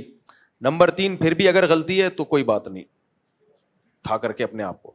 وہ کہہ سکتی ہے کہ خودکشی کا گناہ ہوگا, تو یہ جو باتیں کر رہی ہے اس کا کیا ثواب مل رہا ہے؟ ہو سکتا ہے وہ کہے کہ ابا اب تم نے پیدا کر دیا, غلطی کر دی, لیکن اب ماروں گی تو خودکشی ہوگی, گناہ ہوگا. اس کا جواب یہ جو اتنی باتیں کر رہی ہے, اسلام اس کی اجازت دیتا ہے؟ یہ تو بول فلم کا ڈائریکٹر ہے, اس کا اپنا نظریہ ہے. کچھ NGOs ہیں جو پیسے دیتی ہیں نسل روکنے کے لیے, اللہ تھوڑی ان باتوں کی اجازت دیتا ہے. تو باقی کام بھی پھر اللہ سے پوچھ کے کیے کیا. وہ ایک آدمی اس سے بدکاری ہو گئی, حمل ٹھہر گیا. اب جب بچہ ہوا تو پکڑا گیا, لوگوں نے کہا کہ بھائی یہ بچہ کس کا ہے, عورت نے کہا فلاں کا. تو لوگ اس آدمی کے پاس گئے کہ کمبخت تو نے اگر زنا کرنا ہی تھا تو حمل تو روک لیتا نا, پریگننسی کیوں ہونے دی تو نے؟ تو کہتا ہے یار حمل روکنا مکروہ ہے, اسلام میں حمل روکنا مکروہ. تو کمبخت یہ جو تو نے کام کیا یہ, تو اگر وہ بچی کا ہے نا, لڑکی کا ہے کہ بھائی میں اب اس لیے ریورس نہیں کر رہی اس پروسیس کو کہ گولی ماروں گی تو میں خودکشی کا گناہ ہوگا, تو باقی جو باتیں کر رہی ہے اس کا گناہ نہیں ہوگا کیا تجھے, جو باپ کو یہ تانے دے رہی ہے. تو میں جو آپ کو یہ پورا واقعہ سنا رہا ہوں, وہ بول فلم کی جو بھی ایکٹریس تھی, اس کا چند دن پہلے میرے پاس فون آیا, بہت لوگوں سے فون, اس کی اجازت سے میں اس کی پرسنل چیز شیئر کر رہا ہوں, کیونکہ میرا ارادہ تھا کہ میں بتاؤں تھے, میں نے کہا اس کی پرمیشن کے بغیر میں نہیں بتاؤں گا. تو اس کا فون آیا کچھ دن پہلے میرے پاس, بہت جگہوں سے اس نے فون نمبر, مولانا طارق جمیل صاحب کو فون کیا, ادھر فون کیا, مفتی صاحب کا نمبر چاہیے. پھر مجھے کسی نے بتایا تو میری بات ہوئی, تو اس نے کہا آپ کے یہ کلپ میں نے سن کے خوب اللہ سے گڑ گڑا کے توبہ کی ہے, اور آپ کو بھی میں بتا اس لیے رہی ہوں کہ واقعی وہ میرے منہ سے غلط بات نکلی تھی, جس پر مجھے میری ماں نے بھی نصیحت کی, ان کی والدہ سے بھی میری بات ہوئی. اور پھر اس نے کہا کہ اصل غلطی اس کی ہے جس نے یہ فلم لکھی ہے. اور پھر اس نے بتایا کہ یہ NGOs ہیں جو کچھ اس طرح کی موویز بناتی ہوتی ہیں, اسپانسر کرتی ہیں تاکہ سوسائٹی میں یہ چیز پروموٹ ہو. تو اچھی بات ہے ایک اداکارہ کو اپنی غلطی کا. مجھے تو اس بات کی خوشی ہوئی کہ مسلمان جیسا بھی ہو, بہرحال اس کے سینے میں دل ہوتا ہے کہیں نہ کوئی. قرآن کہتا نا وَذَكِّرْ فَإِنَّ ذِكْرَىٰ تَنْفَعُ الْمُؤْمِنِينَ, اے نبی آپ نصیحت کرتے رہیں, نصیحت مومن کو بہرحال فائدہ پہنچاتی ہے. تو ایک اداکارہ ہو کے بھی اس کے دل میں ایک نرمی پیدا ہو گئی کہ بھائی واقعی یہ مجھ سے غلطی ہوئی ہے. تو یہ جملہ, اس سے بیٹیاں, غلطی کیا ہوئی ہے, بیٹیاں باغی ہوں گی باپ کے خلاف. پھر اس نے بہرحال یہ کہا کہ میں نے مفتی صاحب توبہ کی ہے اور آپ کو میں بتانا چاہتا کہ میرے دل کا بوجھ ہلکا ہو. تو اصل غلطی تو بہرحال اسی کی ہے جو اس طرح کی فلمیں لکھتے ہیں. اچھا میرے بھائی مفتی صاحب انڈیا کے مولانا سلمان ندوی صاحب, انہوں نے حضرت معاویہ کے بارے میں, مولانا سلمان ندوی بالکل کھسک گئے ہیں, باولے ہو گئے ہیں. ان کے لیے کھسکنے کا لفظ بھی ہلکا ہے, باولے ہو گئے ہیں, اوٹ پٹانگ قسم کی باتیں کر رہے ہیں. بعض لوگ ہوتے ہیں ان کے ماں باپ بڑے, والد دادا بہت بڑے بڑے علامے ہوتے ہیں, تو وہ سمجھتے ہیں کہ ہمیں علم میں پختگی کے بغیر ہی اس درجے کے عالم بن سکتے ہیں ہم, صرف ابا کی وجہ سے. تو پھر یہ اس طرح کی چیزیں پیدا ہوتی ہیں. تو ان کے تو نہ اخلاق رہے, بات کرنے کا سلیقہ نہیں رہا, بات ایسے کرتے ہیں لگتا ہی نہیں کوئی عالم بات کر رہا ہے, کوئی محقق بات کر رہا ہے. ان کے جو باپ دادے تھے وہ تو بڑے محققین تھے, بہت شائستہ لب و لہجہ تھا ان کا, ادھر ادھر کی پھینک رہے ہوتے ہیں بیٹھ کے. مفتی صاحب لاہور کے ایک فیملی ولاگر ہیں, وہ آئے دن صحابہ اور حضرت معاویہ کے بارے میں گستاخیاں کرتے رہتے ہیں. حکومت پاکستان خاموش ہے. حکومت پاکستان اس لیے خاموش ہے کہ اس بارے میں قانون ہی نہیں ہے اور مذہبی طبقہ قانون سازی کرتا بھی نہیں ہے. ہمیں جن چیزوں کو فوکس کرنا چاہیے ان کو ہم فوکس کر نہیں رہے. اب سینٹ سے بل پاس ہو گیا تھا کہ صحابہ کی گستاخی پر سزا ہوگی, وہ بل ابھی اسمبلی میں آیا نہیں تھا کہ شور شرابہ پہلے ہی کر دیا, مبارکبادیں, مٹھائیاں بانٹنا. بھائی پورا کام تو ہونے دو, چپکے سے پورا کام تو کر لو, پورا قانون تو پاس ہونے دو, پھر مٹھائیاں بانٹنا, پہلے ہی شور شرابہ ڈھین ڈھین یہ ہو گیا وہ گیا. تو وہ جو مخالف پارٹی ہے وہ اتنی بیدار ہو گئی کہ انہوں نے جا کے رشوتیں دے کے تعلقات کر کے وہ قانون ہی پاس نہیں ہونے دیا. ہم لوگ خود ہی پاکستان میں اسلام لانے میں مخلص نہیں ہیں, پھر ہم گالیاں دے رہے ہوتے ہیں فلانے نے ایسا کر دیا, ڈمکانے نے ایسا کر دیا. ابھی بھی ہو سکتا ہے بھائی, دھرنے دو اس کے اوپر, سیاسی تنظیموں کو چاہیے اس پہ آپ نکلیں اور بولیں بھائی یہ قانون پاس ہو کے رہے گا, تمہارا باپ بھی یہ قانون پاس کرے گا کہ صحابہ کو کسی نے برا بھلا کہا تو اس کی یہ سزا ہے. جب تک لا نہیں ہوگا مضبوط تو تھوڑی کچھ ہو سکتا ہے. قانون کی ایک بڑی حیثیت ہوتی ہے. دیکھو قادیانی بہت دندناتے پھرتے تھے, جب تک لا نے ان کو غیر مسلم نہیں کہا تھا. علماء تو سارے کہتے تھے یہ کافر ہیں, قانون نہیں کہتا تھا. جس دن قانون نے کہا ہے نا اس دن سے قادیانیوں کا دکان بند, پتہ ہی گول ہو گیا. تو ملک کے لا کی ایک بڑی ویلیو ہوتی ہے. جس دن یہ لا مضبوط بن گیا کہ صحابہ کی گستاخی ایک جرم ہے اور اس پہ سزا ہے, سب چپ ہو جائیں گے. ورنہ ٹچے ہر 4 دن کے بعد کوئی نہ کوئی ٹچا اٹھتا ہے اور برا بلا کہتا ہے. اور ان کی اپنی حیثیت تو دیکھو, اپنی حیثیت ان لوگوں کی کیا ہوتی ہے. ان کی گھر میں کوئی نہیں سن رہا ہوتا.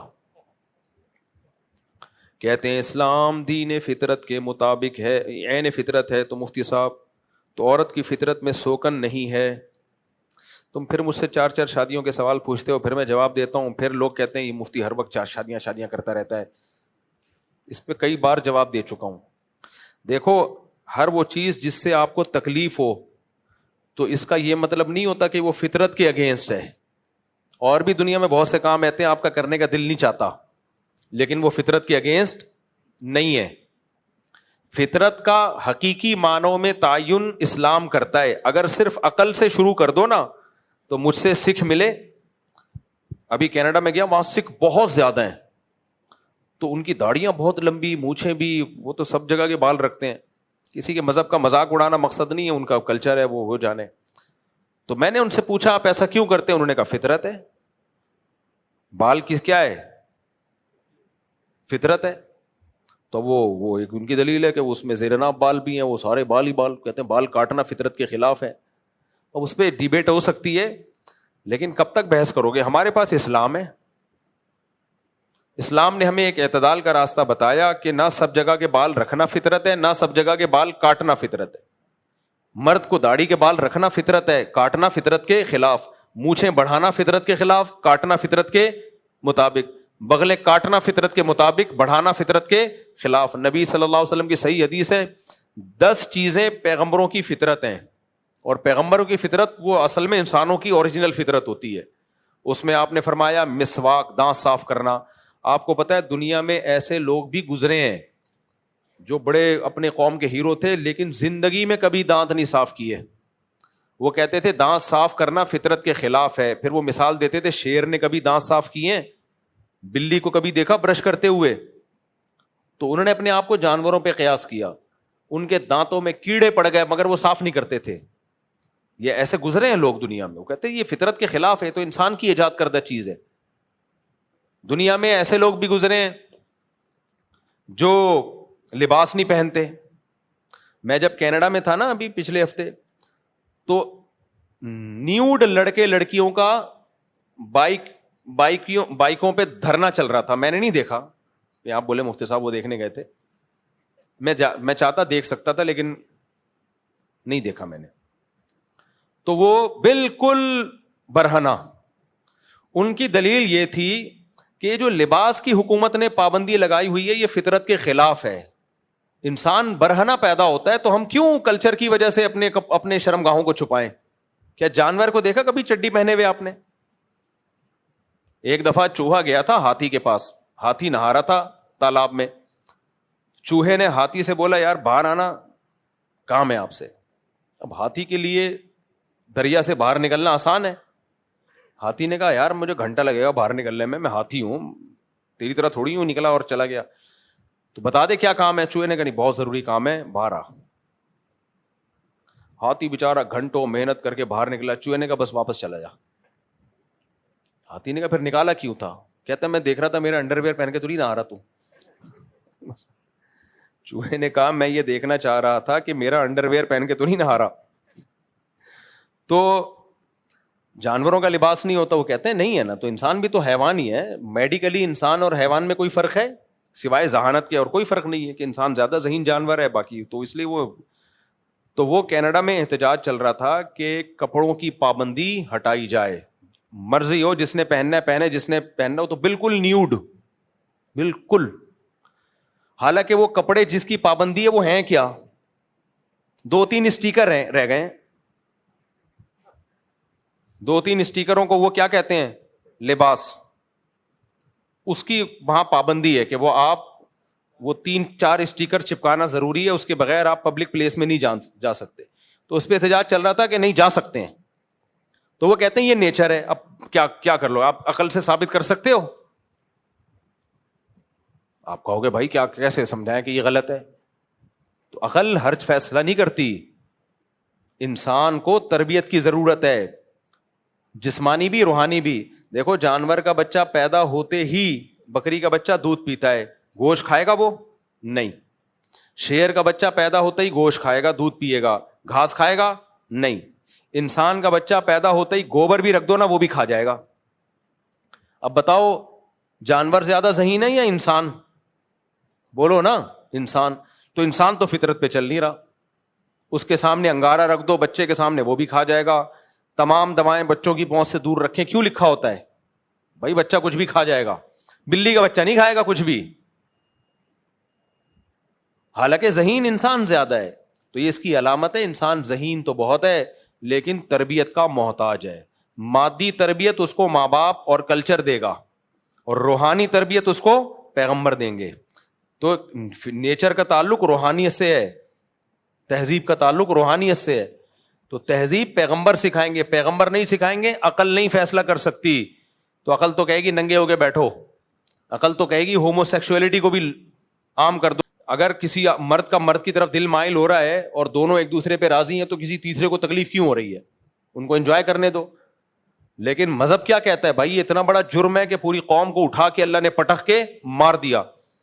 تو اس لیے اللہ بتائے گا نیچر کیا ہے اور کون سی چیز نیچر کے خلاف ہے. اللہ کو اگر بیچ سے نکال کے خود فیصلہ کرو گے تو پھر سردار جی تو صحیح کہتے ہیں, بال بڑھا دو, بغلوں کے بھی, زیر ناف بھی, ان کی عورتیں بھی بال ان کے ٹرم بھی نہیں کرتی. چھوٹے چھوٹے بچوں کے میں نے دیکھا ہے, سکھوں کے پورے بالوں کا گچھا ہوتا ہے جس پہ وہ پگڑی باندھتے ہیں. وہ ان کا مذہب ہے بھائی, وہ ان کا دین ہے, وہ جیسے عمل کریں. لیکن ہم اسلام کو کیوں فالو کرتے ہیں؟ بھائی ہم عقل کا استعمال ہی نہیں کر رہے اس معاملے میں. ہم کہہ رہے ہیں اللہ نے ایک چیز بتا دی ہے, اور کیسے بتائی؟ اپنے پیغمبر کے ذریعے. اور پیغمبر کا پیغمبر ہونا عقل سے ثابت ہے, اس میں ہم نے عقل استعمال کی ہے. محمد صلی اللہ علیہ وسلم کی سیرت پڑھو, آپ کی تعلیمات دیکھو, اور جس طرح اللہ نے آپ کی تعلیمات کو محفوظ کیا تو آپ کا پیغمبر ہونا ثابت ہو گیا. جب ایک دفعہ آپ کا میسنجر آف گاڈ ہونا ثابت ہو گیا تو پھر آپ کی ہر بات پہ دلیل کی حاجت نہیں ہے. پھر آپ سے دلیل مانگنا ایسے جیسے اللہ سے مناظرہ کر رہے ہو آپ, تو اللہ سے آگے تھوڑی نکل سکتے ہو. تو اس لیے ٹھیک ہے عورت کو سوکن کی تکلیف ہوتی ہے, لیکن تکلیف ہمیں اور بھی بہت سارے کاموں میں, نہانے پہ بھی تکلیف ہوتی ہے کہ نہیں ہوتی؟ میلے لوگوں سے آپ پوچھو نہانا کتنا مشکل کام ہے, تو اب بتاؤ کیا میلا رہنا فطرت ہے یا نہانا فطرت ہے؟ نہانا فطرت ہے. نہ میلے لوگ تو نہیں نہاتے. دانت, بہت سے لوگ, وہ جو بڑا ہیرو انگریزوں کا ایک ماضی میں گزرا ہے, کوئی کمانڈر تھا, وہ دانت ہی صاف نہیں کرتا تھا, کیونکہ ابے کون صاف کرے, وہ کہتا تھا نیچر ہے, کیونکہ اس کو تکلیف تھی اصل میں دانت صاف کرتے ہوئے, عادت نہیں ہوتی, تو وہ برش کرنا بھی, لوگ مہینوں مہینوں برش نہیں کر رہے ہوتے, تکلیف تو اس میں بھی ہو رہی ہے. اب کہیں کہ چونکہ تکلیف ہو رہی ہے لہذا نیچر کے خلاف زنا بھی لیگل ہو جائے گا. زنا سے بچتے ہوئے تکلیف ہوتی ہے کہ نہیں ہوتی؟ زنا کا موقع ملے اور زنا نہ کرے کتنی شدید ٹینشن ہوتی ہے, لیکن اسلام کہتا ہے زنا کرنا فطرت کے خلاف ہے, بچنا فطرت کے مطابق, کیونکہ انسان وہ جوڑوں کی شکل میں رہتے ہیں جو انسان کی اصل تہذیب ہے. گدھے گھوڑوں کی طرح نہیں ہے کہ جدھر جاؤ منہ کالا کر لو. تو عورت کو سوکن کی تکلیف ہونا اس کی علامت نہیں ہے کہ یہ اس کی فطرت کے خلاف ہے. اگر ہوتا نا تو یہ سسٹم زیادہ دن چل نہیں پاتا, کیونکہ نیچر کے خلاف کوئی چیز چل نہیں پاتی ہے, اور یہ صدیوں سے چلا آ رہا ہے, 4-6 مہینوں کی بات نہیں ہے, صدیوں سے. اسلام نے 4 پر باؤنڈ کر دیا, اسلام سے پہلے تو 4 سے بھی زیادہ ہوتی تھی. ہاں, پروفیسر غامدی صاحب نے ایک اعتراض اٹھایا اسلام کے 4 شادیوں والے نظام پہ, یعنی اعتراض کا مطلب اسلام پہ تو اعتراض نہیں کیا, لیکن یہ جو میں تبلیغ کرتا رہتا ہوں کہ 4 ہی بہتر ہیں, اس پہ اعتراض اٹھایا کہ بھئی یہ بہتر نہیں ہے اور یہ فطرت نہیں ہے, یہ ضرورت کی وجہ سے ہے. اگر یہ فطرت ہوتا تو آدم علیہ السلام کے لیے پھر ایک بیوی نہ ہوتی. یعنی غامدی صاحب نے یہ ثابت کرنے کی کوشش کی ہے کہ آدم علیہ السلام کے لیے ایک بیوی رکھنا اس کی علامت ہے کہ فطرت ایک ہی ہے. اس کا جواب سمجھو, یہ بات بالکل غلط ہے جناب پروفیسر غامدی صاحب, آپ کے احترام کے, میں احترام اس لیے کہ غامدی صاحب کے لب و لہجہ بہرحال شائستہ ہوتا ہے, اردو بھی اچھی ہے, وہ دیگر اسکالرس کی طرح ایسا نہیں ہے کہ جو ہے وہ بازاری زبان استعمال کرتے ہیں, وہ لگتا ہے کوئی پڑھے لکھے خاندان سے تعلق رہا ہے. تو آدم علیہ السلام کے لیے جو ایک بیوی رکھی گئی ہے نا, وہ اس لیے نہیں کہ مرد کے لیے ایک بیوی کا ہونا فطرت ہے. غامدی صاحب تو سائنس کو بہت مانتے ہیں, آپ کسی ڈاکٹر سے پوچھ لو, میڈیکل سائنس سے پوچھ لو, میڈیکل سائنس کہتی ہے کہ مرد کے لیے ایک بیوی کافی نہیں ہے. عقل سے پوچھ لو, عقل کیا کہتی ہے کہ عورت میں شہوت زیادہ ہے یا مرد میں زیادہ ہے؟ مرد میں بہت زیادہ ہے. تو اگر ایک عورت کے لیے ایک مرد کافی ہے اور ایک مرد کے لیے بھی ایک عورت کافی ہے, تو اس کا مطلب جنسی طاقت میں دونوں برابر ہو گئے. تو مرد پھر کس بات کا ہوا؟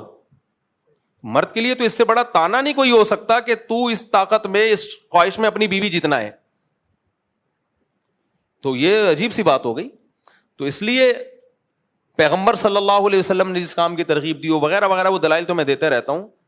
تو اس لیے فطرت ایک سے زیادہ رکھنا ہی ہے, ٹھیک ہے, مجبوری میں ایک پر اکتفا کرو. قرآن کے الفاظ بھی یہی ہے کہ 2-2, 3-3, 4-4 کرو. اگر برابری نہیں کر سکتے, حقوق نہیں ادا کر سکتے, تو اس مجبوری میں کیا ہے, پھر ایک پر اکتفا کرو. تو قرآن سے بھی یہ پتہ چل رہا ہے. تو اب آدم علیہ السلام کے لیے ایک بیوی کسی وجہ سے تھی, کسی مصلحت سے. وہ مصلحت یہ تھی کہ آدم علیہ السلام کی اگر ایک سے زیادہ بیویاں ہوتی تو ہم سب ایک ماں باپ کی اولاد نہ ہوتے. اللہ چاہتے تھے تمام انسان ایک ماں اور ایک باپ کی اولاد ہوں, تاکہ کوئی کسی پہ فخر نہ کرے. وہ یہ نہیں کہ میں بلوچ ہوں, تو پنجابی ہے, تو پٹھان ہے. او بھائی, آدم علیہ السلام نہ بلوچی, نہ پنجابی, نہ پٹھان, جو بھی تھے تو ہم سب وہی ہیں. تو اگر مائیں الگ الگ ہوتی تو ہم کہتے یہ ہم ہوا کی اولاد میں, یہ فلانی ان کی, تو یہ الگ ہے, وہ الگ ہیں. تو بعض کام مصلحتاً ہوتے ہیں. تو اللہ چاہتے تھے کہ تمام انسان کی اصل ایک ہو جا کے. اس مصلحت سے آدم علیہ السلام کی صرف ایک بیوی رکھی گئی ہے, ورنہ پیغمبروں کی زیادہ ہی, ابراہیم خلیل اللہ کی زیادہ بیویاں, موسیٰ کلیم اللہ کی زیادہ بیویاں. پھر وہ بیویوں پہ بیان شروع ہو جائے گا, پھر تم کو بولو گے یار کیا ہو گیا, خود ہی چھیڑتے ہو, میں نے تو نہیں چھیڑا تھا. کلپ بنا کے, میں تو یہ شارٹ کلپ والوں پہ ابھی پابندیاں لگا رہا ہوں, بہت بدنام کیے ان لوگوں نے مجھے. میں خود دیکھ رہا ہوتا ہوں ہر دفعہ لطیفہ لطیفہ لطیفہ لطیفہ. بے یار, میری شخصیت کو کیا بنا کے پیش کر دیا تم نے دنیا کے سامنے یار. کل مجھے اتنا غصہ آیا, میں نے کہا کوئی ڈھنگ کی بات بھی کر لو مفتی صاحب. خود اپنے آپ کو میں کہہ رہا ہوں, حالانکہ میں ڈھنگ کی باتیں کر رہا ہوں, 1.5 گھنٹوں کے بیان میں لطیفے تھوڑی چل رہے ہوتے ہیں, لیکن شارٹ کلپ والے صرف لطیفہ اور شادی نکالتے ہیں اس سے, لطیفہ اور شادی. اب تبلیغ کی بات کی وہ ختم, ماں باپ کے حقوق کی بات کی وہ.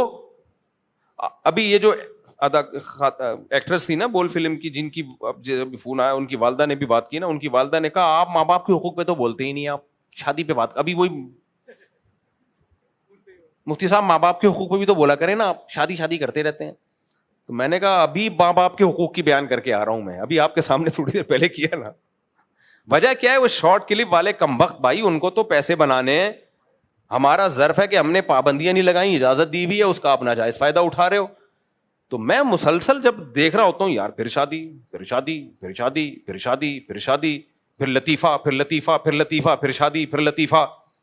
میں نے کل احمد طالب کو فون کیا, میں نے کہا ان سب کو اسٹرائکیں دے دے کے کمبختوں کو اڑا دو سالوں, کوئی پتھر سے نہ مارے میرے دیوانے کو, بم کا زمانہ ہے اڑا دو سالے کو. میرا امیج میں نے کہا 2 ٹکے کا نہیں چھوڑا انہوں نے یار. کوئی جس نے میرے پراپر وے میں بیانات نہ سنے وہ تو کیا بولے گا یار یہ کیا کر رہا ہے. تو میں نہیں کر رہا میرے بھائی, یہ شارٹ کلپ والے کر رہے ہیں پورے. دیکھو آپ جب اسلامی تاریخ پڑھو نا, اس میں صرف جنگی واقعات پڑھو تو آپ کو لگے گا اسلام میں خون خرابے کے علاوہ کچھ ہے ہی نہیں. آپ اگر علم حدیث پہ جو محنتیں ہوئی وہ پڑھو گے تو آپ کو لگے گا کہ حدیث ہی پہ کام ہوا. آپ سائنسدانوں کی محنت پڑھو گے آپ کو لگے گا اسلام میں سائنسی ترقی ہوتی رہی ہے. تو جب ایک ہی ٹاپک کو فوکس کر کے سنو گے تو پھر تو آپ کو یہی لگے گا. اس لیے خود ہی مجھے چھیڑتے ہو. مفتی صاحب میرے والد جمعرات کے دن نہانے سے منع, بستر پر کھانا کھانے سے کہتے ہیں بے روزگاری یا بیمار ہو جاؤ گے, کیا اسلام میں کوئی ایسی ممانعت ہے, اور کیا میں ان باتوں میں اختلاف کر سکتا ہوں؟ جمعرات کے دن نہاؤ, جمعے کے دن نہاؤ, اصل میں تو جمعے کے دن ہے, جمعرات کو نہانا تو پھر جمعے کو دوبارہ نہا لو, تو اس سے پانی کی مچھلی تھوڑی بن جاؤ گے. اور بستر پہ کھانا کھانے سے بے روزگاری یا بیمار کچھ بھی نہیں ہوتا, کھانا بھی کھا سکتے ہو. البتہ باپ منع کر رہا ہے تو ابا کو خوش کرنے کے لیے مت کھاؤ, کیوں بحث کر رہے ہو یار. دیکھو ہمارے ایک استاذ ہیں, تو ان کے جب شیخ زندہ تھے نا, استاذ زندہ تھے, وہ کوئی بات کا آرڈر دیتے وہ کرنا شروع کر دیتے. تو ہم نے ایک دن اپنے استاد سے پوچھا کہ یہ آپ اتنے اہم کام میں مصروف ہوتے ہیں, یہ آپ کو حکم دیتے ہیں آپ شروع کر دیتے ہو, تو یہ اتنا امپورٹنٹ کام تو نہیں ہے. کہتے ہیں امپورٹنٹ نہیں ہے, لیکن جب کوئی بڑا کہہ دے تو امپورٹنٹ بن جاتا ہے میرے لیے, کیونکہ بڑے کے حکم کو ماننا میرے لیے زیادہ امپورٹنٹ ہے. تو بعض ابا نامناسب کام کہہ رہے ہوتے ہیں, ابا کو خوش کرنے کے لیے چلو بس نیچے بیٹھ جاؤ. ابا کو کسی کا باپ بھی نہیں سمجھا سکتا, ابا کو ان کے ابا نہیں سمجھا سکے, آپ کہاں سے سمجھاؤ گے؟ تو ایک دفعہ بولو ابا یہ سب وہمی باتیں ہیں, اور اگر پھر بھی نہیں مانتے تو گھر کا ماحول خراب نہیں کرو, نیچے بیٹھ کے کھا لو. کوئی پوچھے کہ تم بھی وہمی ہو, بولو وہمی نہیں ہو بھائی, اللہ میاں نے ابا کو خوش کرنے کا حکم دیا ہے, اس لیے میں بدھ کو نہا لیتا ہوں. یا ابا سے چھپ کے نہا لو, چھپ کے نہا لو ابا سے. ابا کہیں باہر گئے میں ایک دم نہا کے نکلو اور ڈرائر سے اپنے آپ کو صاف کر دو, ابا کو کیا پتا چلے گا. سمجھ رہے ہو؟ ایک صاحب مجھے کہنے لگے میں اپنی بیوی کو کوئی چیز لا کے گفٹ دیتا ہوں, میری اماں کو تکلیف ہوتی ہے. میں نے کہا اماں کے سامنے دینے کی ضرورت کیا ہے کمبخت, تجھے چپکے سے نہیں دے سکتا تو؟ کہہ رہا نہیں جب ہے تو ہے. تو بھائی کیوں, مصلحت بھی کوئی چیز ہوتی ہے, مقصد تو بیوی کو گفٹ دینا ہے نا, اماں سے چھپا کے دیتے. کہہ رہے نہیں اماں غلط کرنی ہے. میں نے کہا یار تو اماں کو ٹھیک کرے گا کیا, اماں کو ٹھیک کرے گا تو؟ چھوڑ دے, اب اماں بوڑھی ہو گئی, اب ان کی زندگی گزر گئی, اب خیال کر ان کا, چھپڑ میں دے دیا کر. بیوی بھی کے بعض شرارتی ہوتی ہے, نہیں اماں کے سامنے ہی دو, وہ چاہتی ہے ساس کو چڑھائے. میں نے بنا گیا میرے وہ مجھے کہہ رہے تھے میری اماں کو سمجھاؤ. میں نے کہا میں اپنی اماں کو نہیں سمجھا سکا تھا, تیری اماں کو کہاں سمجھاؤں گا. میں جب دوسری شادی کرنا, پھر وہی دوسری شادی آ گئی نا, جب کرنا چاہ رہا تھا تو میری اماں نے کون سا مجھے اجازت دی تھی بھائی, 100 دفعہ دلائل کے امبار لگا دی امی. تو اماں کو کوئی نہیں سمجھا سکتا, اماں کے حساب سے چلنا پڑتا ہے. جب مجھے آرڈر ملتا ہے تو میں اسے دوست سے بک کر لیتا ہوں اور پھر خرید لیتا ہوں. کیا ہے بھائی, 1500 میں, اور اپنی پیکیجنگ کر کے اسے 2000 میں بیچ دیتا ہوں. دوست کو بھی یہ بات پتا ہے کہ اس طرح بزنس جائز ہے. جب مجھے آرڈر ملتا ہے تو میں اپنے دوست سے, کوئی چیز ہے پروڈکٹ ہے, دوست سے لے کے اپنی پیکنگ میں چلا کے بیچ دیتے ہیں. تو اگر دوست نے اجازت دی بھی ہے تو ٹھیک ہے, مہنگی کر کے بیچ رہے ہو تو دھوکہ نہ دو, بس اس کو بولو بھائی میں اتنے کی دے رہا ہوں, لینا ہے تو لو, نہیں تو نہیں لو, دھوکہ نہ دو. آپ سے گزارش ہے کہ سوال پورا پڑھیے گا میرے بھائی, اتنا لمبا سوال میں پورا پڑھوں گا تو صبح ہو جائے گی. یہ آپ, یہ طلاق کا مسئلہ معلوم ہو رہا ہے تو یہ استفتاء آپ اس میں اپنا فون نمبر لکھیں اور ادھر جمع کرا دیں دارالفتاء میں, ہمارے یہاں اس کا تحریری جواب لکھ دوں گا میں انشاءاللہ. مفتی صاحب میرے والدین حیات نہیں, آہستہ پڑھنا میرے ہو, شکر ہے یہاں تک تو سب کو پتا ہے, آگے مسئلہ ہو رہا ہے. یہ بھی آہستہ ہی ہے. میرے بھائی نے جگہ بات طے کر دی ہے, اس میں کوئی مگر میں ان کو ڈر محسوس شادی کرنے جاؤں. میں جاب, اچھا خاتون نے پوچھا ہے اچھا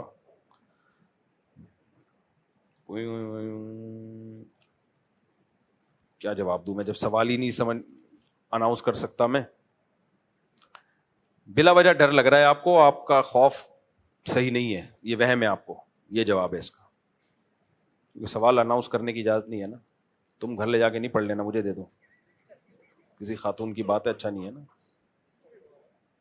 کہاں ہے؟ ایک دفعہ ہوا ایسا, جب میری پھر وہی شادی کی بات آ رہی ہے یار.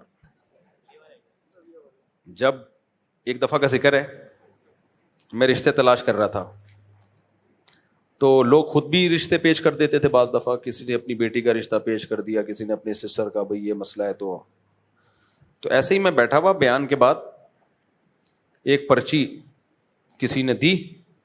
وہ جو بندہ بیٹھا ہوتا ہے نا پرچیاں لینے والا, اس نے پڑھ لی. غلط کیا, حالانکہ نہیں پڑھنی چاہیے, اور گھر لے گیا. مجھے پتہ بھی نہیں چلا. بعد میں کسی نے بتایا مفتی صاحب ایک پرچی غائب ہوئی ہے, آئی تھی اور کوئی گھر لے گیا. مجھے بڑا غصہ آیا, یار کسی کا راز ہو, کچھ ہو. میں نے تفتیش کر کے پرچی نکلوائی.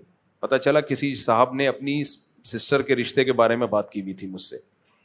خیر وہ نہیں ہوا, کوئی وہ نہیں تھا, وہ میرا ان سے رابطہ ہو گیا.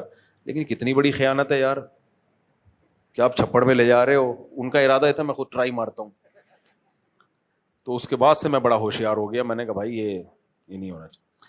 ایک اور دفعہ ہمارے حضرت نا خط پڑھ رہے تھے, تو بعض دفعہ طلبہ ہوتے تھے جا کے بیٹھ جاتے تو خط پہ نظر بھی پڑتی جاتی تھی ان کی. اب وہ خط تو کسی کے کوئی راز کی بات ہو سکتی ہے. تو حضرت نے ایک واقعہ سنایا کہ ایک آدمی کسی کو خط لکھ رہا تھا, دوسرا کوئی کمبخت بیٹھا ہوا نا چپ کے پڑھ رہا ہے, اور ایسے بنا ہوا ہے جیسے پتہ نہ چلے. جیسے ہوتا ہے نا پرائیویسی میں لوگوں کا کام ہوتا ہے دخل اندازی. تو یہ خط لکھ رہا ہے, وہ چپ کے پڑھ رہا ہے. تو اس نے خط میں اپنے دوست کو لکھا کہ ایک بے غیرت آدمی مسلسل میرا خط پڑھ رہا ہے, اس لیے میں فی الحال یہی خط بند کر رہا ہوں. ایک بے غیرت ہے جو مسلسل میرا خط پڑھ رہا ہے, اس لیے میں مزید پھر کسی اور وقت میں تفصیل سے لکھوں گا. ایسے بے غیرتوں کا یہی علاج ہے. آپ نہیں ہو ایسے, میں ویسے ہی. اسلام میں دوست کے کیا حقوق ہیں؟ جو بھی آپ کے ساتھ اٹھنے بیٹھنے والا ہے, اسلام نے اس کے ساتھ اچھے سلوک کا حکم دیا ہے. لیکن ایک بات یاد رکھو, یہ جو ٹین ایجر لڑکے ہوتے ہیں ان کی دوستیوں میں خطرہ زیادہ ہوتا ہے, فائدے کم ہوتے ہیں. اس لیے اس عمر میں گہری دوستیاں مت لگاؤ, اور کسی ایک سے دوستی نہیں لگاؤ کہ یہ میرا جگری دوست ہے, یہ میرا نہ. آپ کے 4-6 جگری دوست ہونے چاہیے, اور ہمیشہ ان 2-4 کے ساتھ ہی کہیں بھی گیدرنگ ہو, وہ 2-4 کے ساتھ. 2 کی دوستی صحیح نہیں ہوتی, سمجھ رہے ہو؟ تو ماں باپ کو بھی چاہیے نظر رکھیں کہ اگر 2 لڑکے دوست بنے ہوئے چپک کے, نماز بھی ساتھ پڑھ رہے ہیں, کھانا بھی ساتھ کھا رہے ہیں, تو اس میں خطرات زیادہ ہیں. تو اس لیے 2 کی دوستی بڑے ہمیشہ منع کرتے ہیں, 2 کی چپک کے دوستی نہیں ہونی چاہیے. تو آج کل فساد کا دور ہے, تو خطرات کا امکان زیادہ ہے. پھر شیطان اس دوستی کو کچھ اور رنگ دے دیتا ہے, پھر اس کے حقوق آ جاتے ہیں کچھ. اس لیے پھر پڑھائیوں میں بہت نقصان ہوتا ہے, کسی کام کا نہیں رہتا آدمی. تو ہمارے مدرسے میں تو بہت سخت دوستیوں پہ پابندیاں تھیں. حضرت فرماتے تھے سب کے ساتھ اچھا سلوک رکھو, جو آپ کے کلاس فیلو ہیں سب کے ساتھ برابر سلوک, کسی کے ساتھ بد کلامی نہیں, بدتمیزی نہیں, بس اس سے زیادہ دوستی کی اجازت نہیں ہے. ایک دفعہ ایک طالب علم باہر گیا, دکان والا تھا, اس کے ساتھ کھڑے ہو کے گپے مارنے لگا, آؤ بھائی, اور جیسے فرض کرو ان کا نام ستار بھائی تھا, اور ستار بھائی. حضرت نے دیکھتے تھے اوپر سے, حضرت نے بلا لیا کہ کیا لگتا ہے تمہارا بھائی, کیوں فری ہو رہے ہو اتنا, پڑھنے کے لیے آئے, اپنے پڑھائی کو فوکس کرو. دکان والے سے سلام, وعلیکم السلام, کیسے, طبیعت ٹھیک, بس اتنا کافی ہے. اس سے زیادہ حضرت نے فرمایا کسی طالب علم کو کسی مسلمان سے فری ہونے کی اجازت نہیں ہے. اس وقت تو ہمیں بڑا برا لگتا تھا کہ یار اسلام میں تو یہ ہے کہ تعلقات بڑھاؤ, اور اب پتہ چلتا ہے بھائی ٹائم ویسٹنگ ہے, وہ تعلقات بنانے کا یہ مطلب نہیں ہے. تو جو ٹین ایجر لڑکے لڑکیاں ہوتی ہیں ان کو زیادہ دوستیوں کو فوکس نہیں کرنا چاہیے.